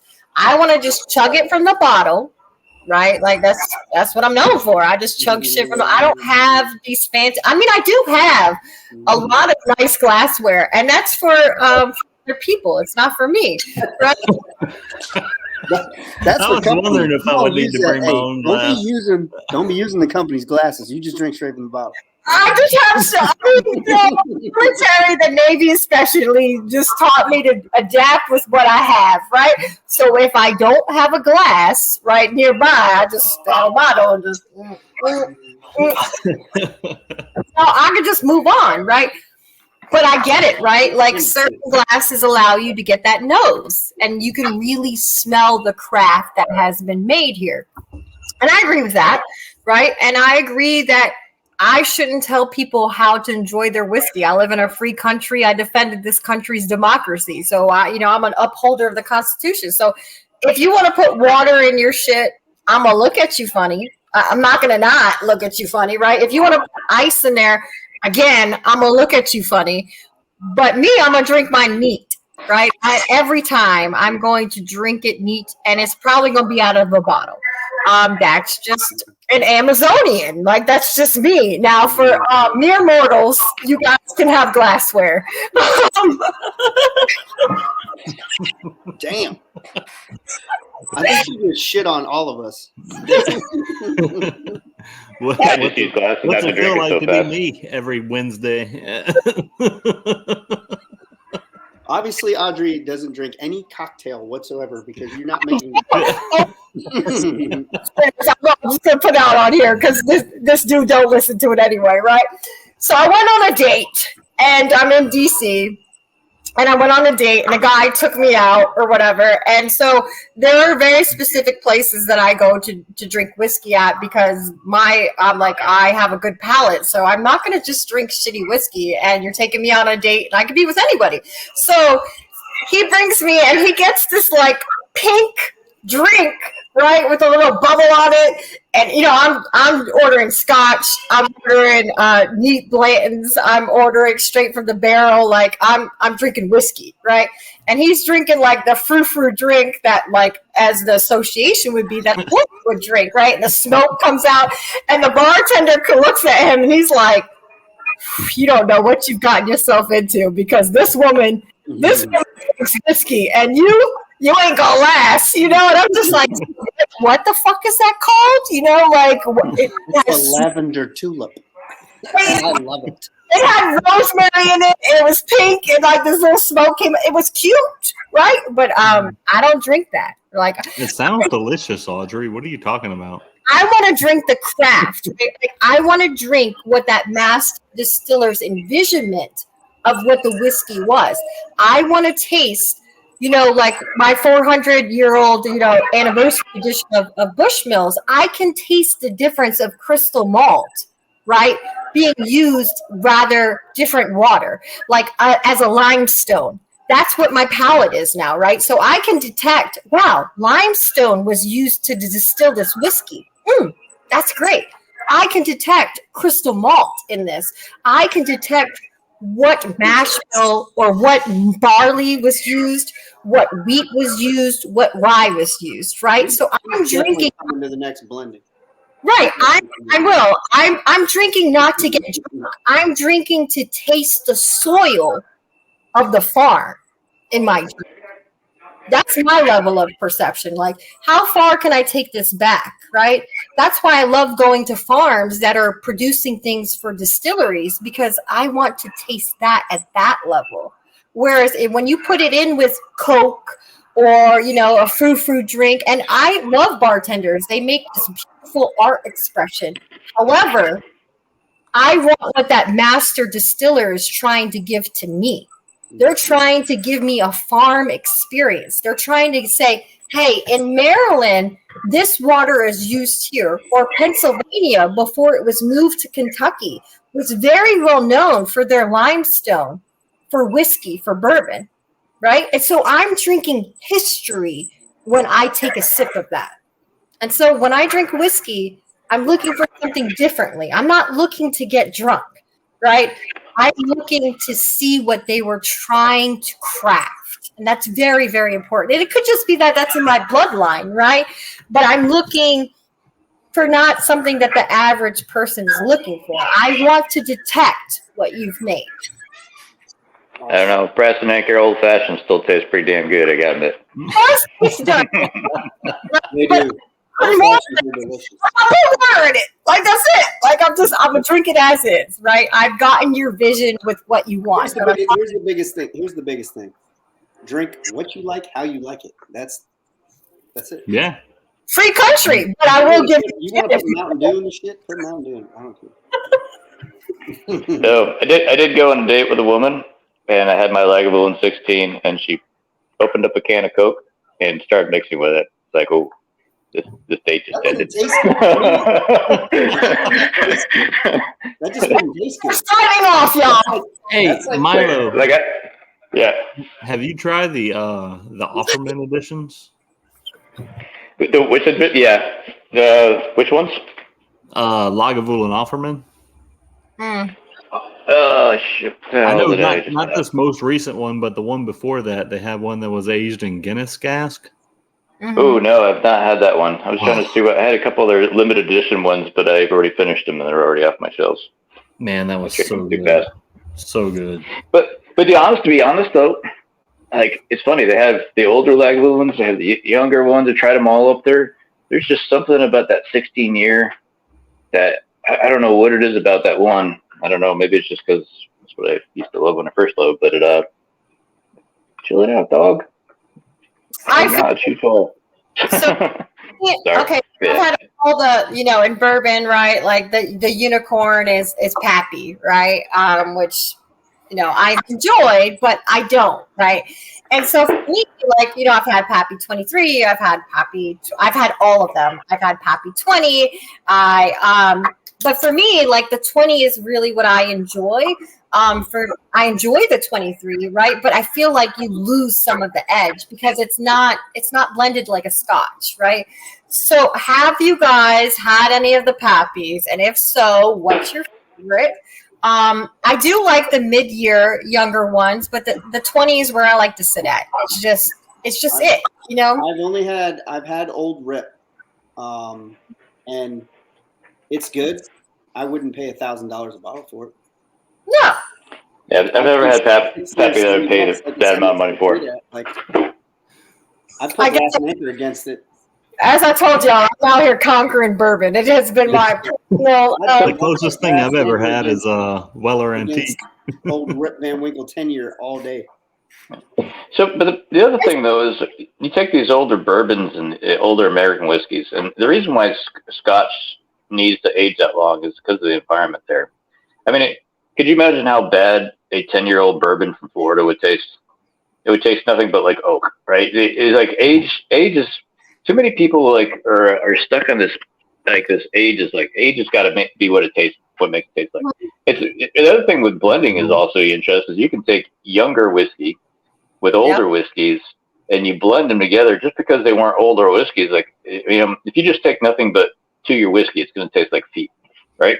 That weird multi-grainy stuff, but you blend it there. Now all of a sudden you get some of those weird profiles, but you start getting older bourbons and the rare occasions, right? There's some, you get up to that 9-10 years, stuff like that's good, but you start getting really old bourbons and they don't, our environment does not do the same thing that Scotch does, where it's cold and it's raining. It takes that long just to age it. So I don't know. I'll get off my soapbox and old bourbons. A lot of people were hung up.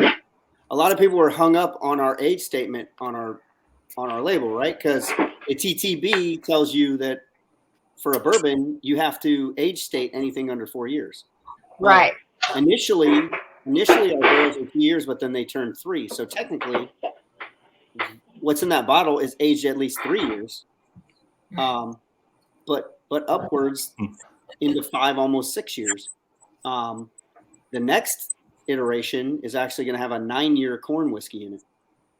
Right. Well, I think, isn't it with bourbon? You gotta don't you have to state the lowest age statement in there? Yes. So up to 4 years. Once it's 4 years, you don't have to put the age statement. So if you and we've always had this conversation with my buddies, right? So if you spoon feed a 2-year bourbon in there, you've got to call it a 2-year. Yeah, at least. And it don't matter if it's an eighth of what you got in there. It's got to be called a 2-year. And John, that's why the wording is. That's why the wording is the way that it's on our bottle. Aged at least 2 years, and technically, it's the next label that we're doing is going to be aged at least 3 years. But again, we're looking at a blend of 3, 4, and 9 year. So like that 9 year is going to give it way more depth. Right. blended with that 3 and 4 year. And it's going to be 99% corn, so it's going to be a very high corn. So you're going to have that sweetness come into it. Right, yeah. Because some of the issues we're having, the reason why, well, I mean, we always intend to do batches because right now when you're sourcing it, you never can get the same stuff. But we are having a very hard time finding the wheat that we love. So like, well, shit, then we need to find something that gives it that sweetness and the depth that you find in the middle of it. So we're hoping to find that all in that 9-year corn. So keep the rye to keep the pepper and keep the fire, but we're going to need the corn to add that sweetness through it. Are you guys using a yellow corn or a white corn? We'd have to find out. We'd have to find out from MGP whatever. Because that controls spice, right? So the difference of just changing the corn changes your spice for a profile for making bourbon in general. And so what I think a lot of people don't realize is, like, even with blending, it gives you this unique opportunity, especially with if you change the corn, right, and then you change what barrel it's been aged in, the sky's the limit, right? So you guys, I mean, this is already incredible juice. I'm literally smiling every time I take a sip of it, right? And so that's a good sign of bourbon for me, when it brings a smile to my face. But I can't wait to see what you guys do next. And, like, the sky is the limit. Like, you guys are going to explore corn. And then I think once you realize, like, it's not just sweetness, but corn can dictate how spicy it is. So you have, like, so much growth to happen, and it's already really super good. So it can only get better from here, right? And don't jinx us. We're not going to put shit in the bottle, regardless. Like, if we go up there and we spend 4 days blending, and we're like, hey, we didn't get it right yet.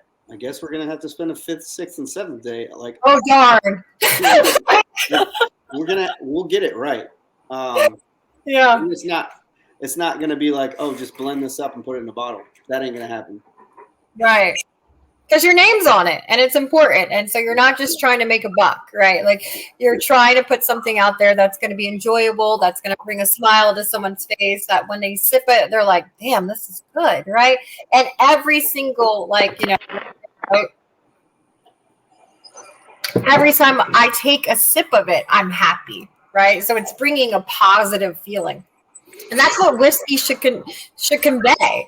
It should convey this level of happiness that you need to drink this because it's delicious, but it makes you feel good. It's a bottle of happy juice. Right. It's good juice. So that's what Warriors and Whiskeys, that's what you guys have done. But you have the ability to, just by changing your corn out, by just tweaking your mash bill a little bit, and then putting it in a different barrel to completely change and better what you've already created. So, I mean, I'm happy. I'm stoked for you guys. Like, I can't wait in 5 years for us to come back and do this and talk about, your newest blend and how much it's progressed. And I mean, I'm just excited. I'm excited to drink it. Absolutely. And you guys, Brass and Anchor. Right? Brass and Anchor, y'all. Y'all need to really... You need to come after this because it is it's I guess you put mine up too. Gratuitous. Hey, there we go. Oh, Milo, come on. Turn it the right way. Come on. No, I'm in camera issues right now. Oh, God. How did you let the Army guy get it the right way first? Oh, that's... And he's got the one that we're... Yeah. Yeah, I drank out of the bottle. This one. This is what we use for handing out free samples. Like, God, I hope this bottle's safe. At least it's whiskey, so it should be all right. Nobody's drinking out of that. You sip it right. So for a lot of people that don't like a high heat, right? This doesn't have that burn, right? I like that Kentucky Kiss, whatever. So but when you sip it, like, there's no harshness. So good. Well, to take it all in, you're like, oh man, it makes you go for another sip. That's how you know that this is good. When it makes you go back in and you're like, damn. When you finish the sample that I sent you and then open the bottle and start drinking straight from the bottle. That's yeah, I'm already in my next bottle. So the sample's gone, I don't know as a sailor how that was supposed to hold me over, but thanks, Jason. Sample for Really? We're gonna go there. No, I love you. So It was a but this, backup. this is super good. I'm already on the bottle, and I'm just like, you have to take pictures, so don't drink the whole thing. I could bottle kill this without a problem. Like this is a bottle that you could just be like, do I bottle kill it tonight? Do I wait for my favorite sports team? Do I, it's got possibilities, right? The stuff is endless with this. It's so good that you're just like, limitless, right? Limitless. So I'm proud of you guys for sure. Thank you. Absolutely. I'm gonna run through a couple of questions and statements kind of real quick here. When you guys created Brass and Anchor, I don't know if you realized it or not, but I appreciate the fact that you went through the process you did to make it what it is, which is delicious. But Brass and Anchor, along with Veterans Whiskey Club and Warriors and Whiskey, and if you don't drink whiskey, I don't think we gave it its due diligence tonight. But if you don't drink whiskey and you just want to get into helping veterans, right? Warriors and Whiskey Club is for people who drink whiskey and aren't veterans. But there is a club, Veterans Cigar Club, that is for those who enjoy a good stick. And I personally do. I enjoy them so much that I don't have any, but me too. I like to get mine fresh, man. I just go. I got a store like 5 minutes from the house. I just run over there and grab one and tear it up overnight. So, there is a Veterans Whiskey Club as well for those who enjoy a good stick.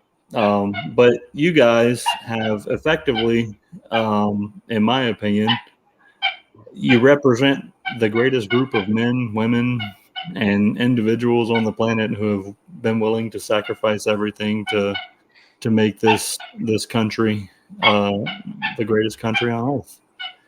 And I mean, you all know it because you were there. But I appreciate the process that you have all taken to make this what it is, and it is delicious. It is. I'm gonna get another one. I'm gonna get another bottle. Whiskey too now. Lemonade with some whiskey, and it'll be all right. So I appreciate it, John. The last question of the night is: you guys have several areas that you've reached out and grown. You've got ambassador programs all over the place. What is next? Do you have? I'm just curiosity, but do you have a spot that you're looking to extend an ambassador program towards next? Is there a specific city or whatever? We're always on the lookout for new ambassadors. So if you'd like to be an ambassador and there isn't one in your area, or even if there is one in your area and you want to help out, we can put you in contact with Stephen Cote and Nicole Breed. There are two head ambassadors. They run our ambassadorship program for us and get you onboarded and find out what it's all about. At the heart of it, it's about bringing veterans together. So we ask that you do at least one meetup a month and bring people together locally. And that could be, doing something in your garage to, linking up with a local pizza place and having, bottle share, or, going to a local bar that serves really good whiskey and meeting there.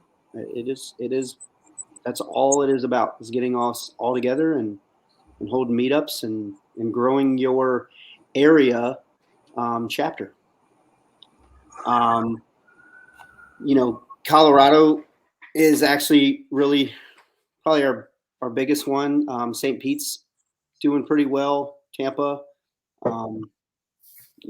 here in Jacksonville, we do stuff here. Me and Milo do, and then there's guys doing stuff out in Maryland, Utah, Texas, San Diego. San Diego, yeah.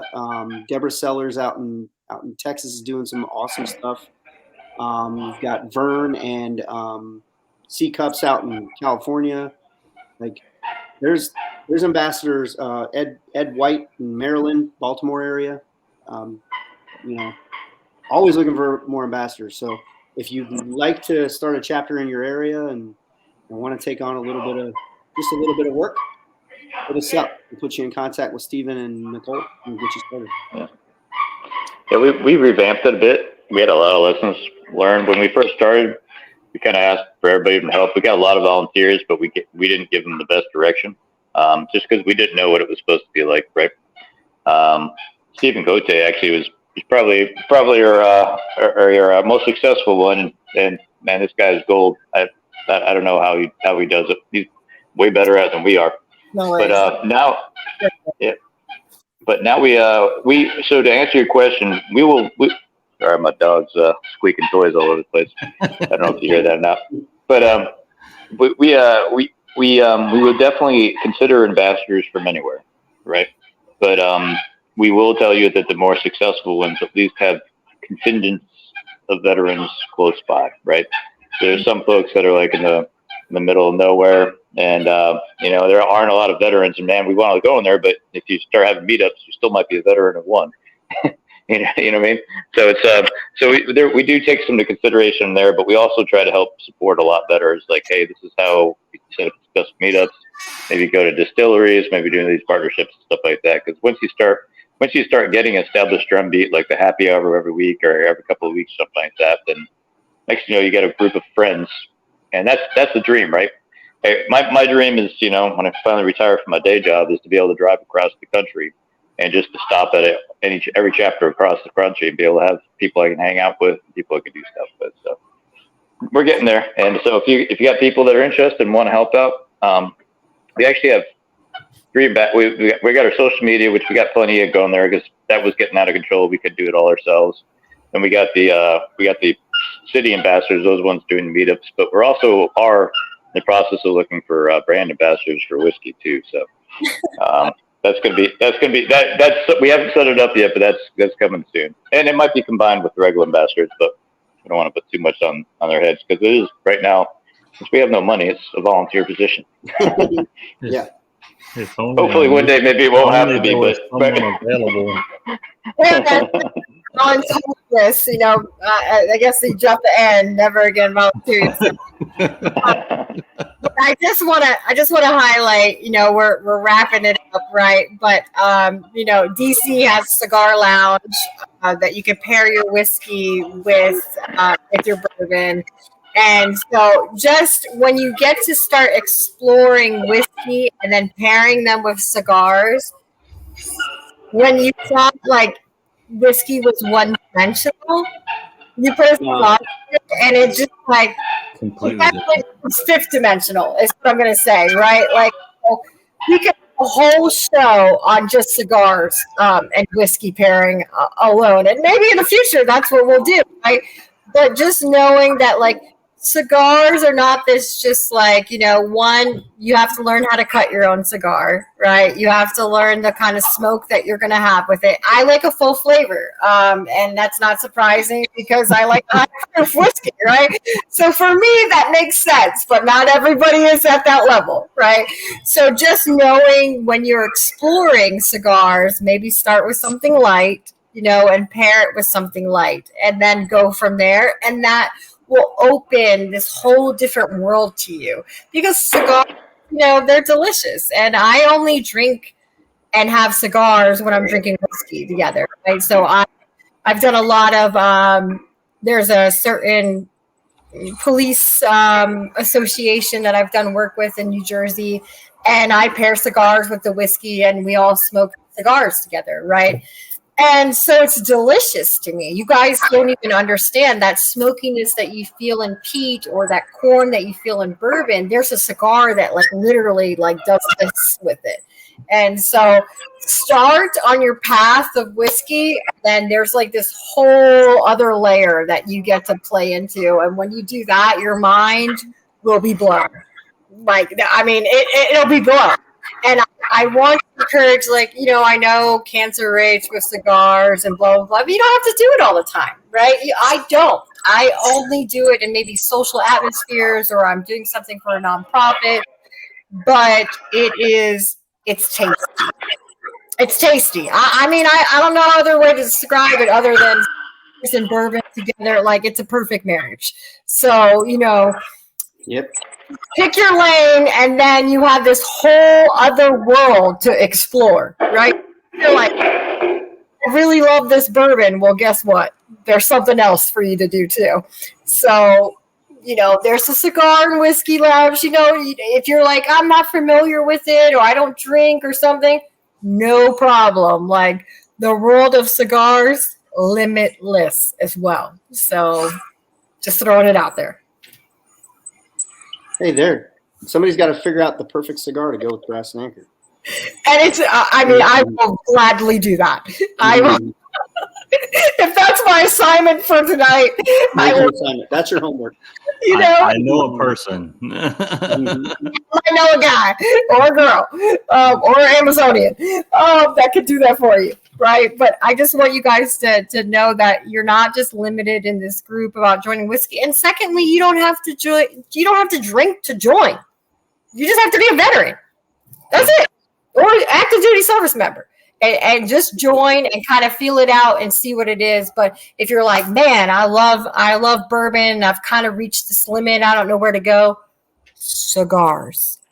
It's the next level, right? It's the next thing, because you start pairing it, and the smoke that's in there brings it out, right? So you have this smokiness that's in something that you're drinking, and now it's heightened by a cigar. And I'm just saying, it's fucking amazing.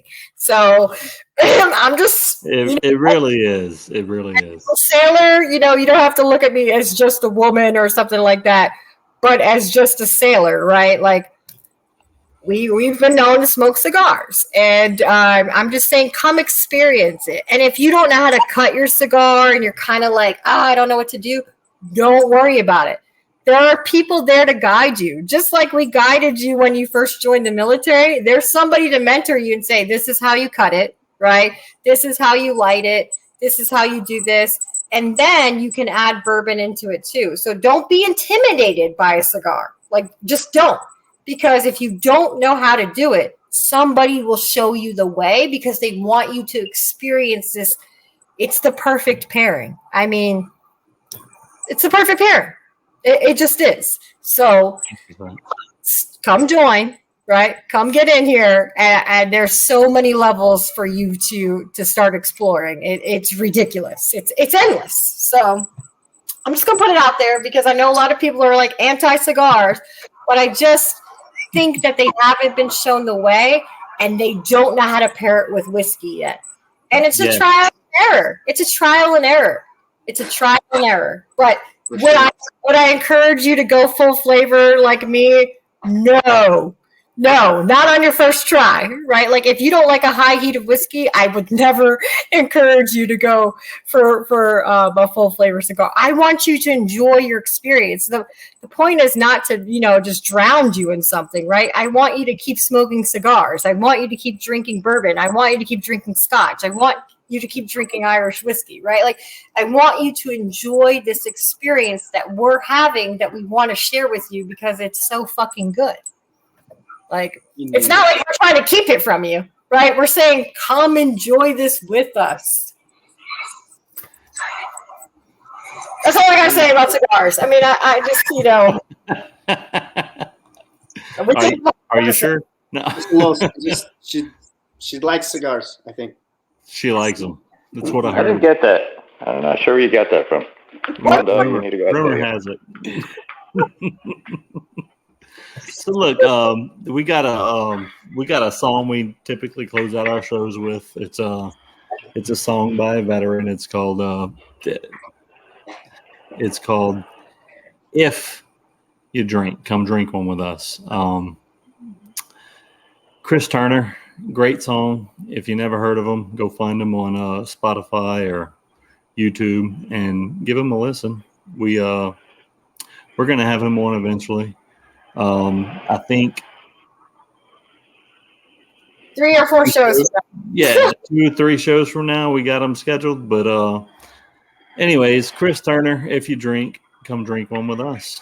And I think it's a super, super song for tonight. So, Milo, is your bottle close?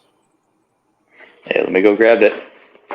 All right, Apologize, my dog. We got Dog is about to tear it. So, Yeah, waiting today. when you got a 4-month-old Belgian Malinois, your life is no longer your own. Yeah, they Discovered everything. They're like a child. it's worse than having a kid. Mhm. It's like if you're like brand new newborn kid was able to run around and jump on things and get into all the crap, that's what it was like there. But That's what I've I'm got it all. Cheers. Cheers, y'all.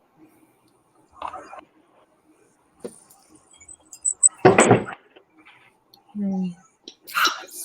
Now, this is Chris Turner. And if you drink, I'm somewhere in here. I lost it, but we'll find it. He's actually let's play, y'all. Stand still. We'll edit this. All right, I got it. Oh, hoorah! Or hooah, just for you. Yeah, thank you. Say that my way. HOOOOOOOOAH.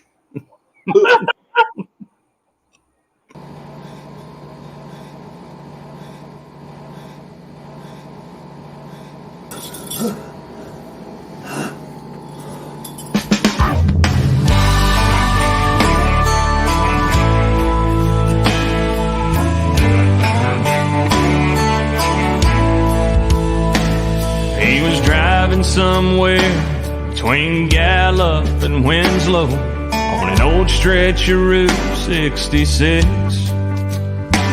At the end of his rope, looking for hope, but he found this old bar here instead. The neon was dusty, the door hinges rusty, on the window a handwritten sign. Between the Paps and the Coors and the 2 swinging doors, faded words, but he read them just fine. If you cheat, hope it's death that you're cheating. If you lie, lie with someone you love. If you fight, do it for the right reason. If you drink, then come drink one with us.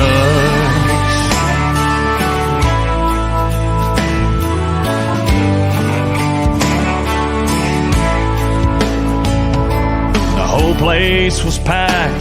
The waitress waved him on back, set him up on the last stool. She said, man, I can tell you've been going through hell. Well, we've all come out of there too.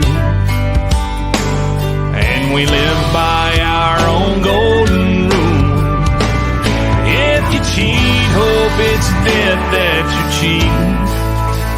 If you lie, lie with someone you love. If you fight, do it for the right reasons. If you drink, then come drink one with us.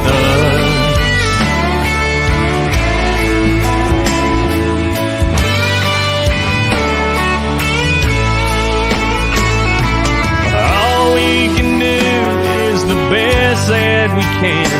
So we're all sinners, forgivers, and friends. If you cheat, hope it's death that you're cheating. If you lie, lie with someone you love. If you fight, do it for the right reasons. If you drink, then come drink one with us. If you drink, then come drink one with us. Drink one with us.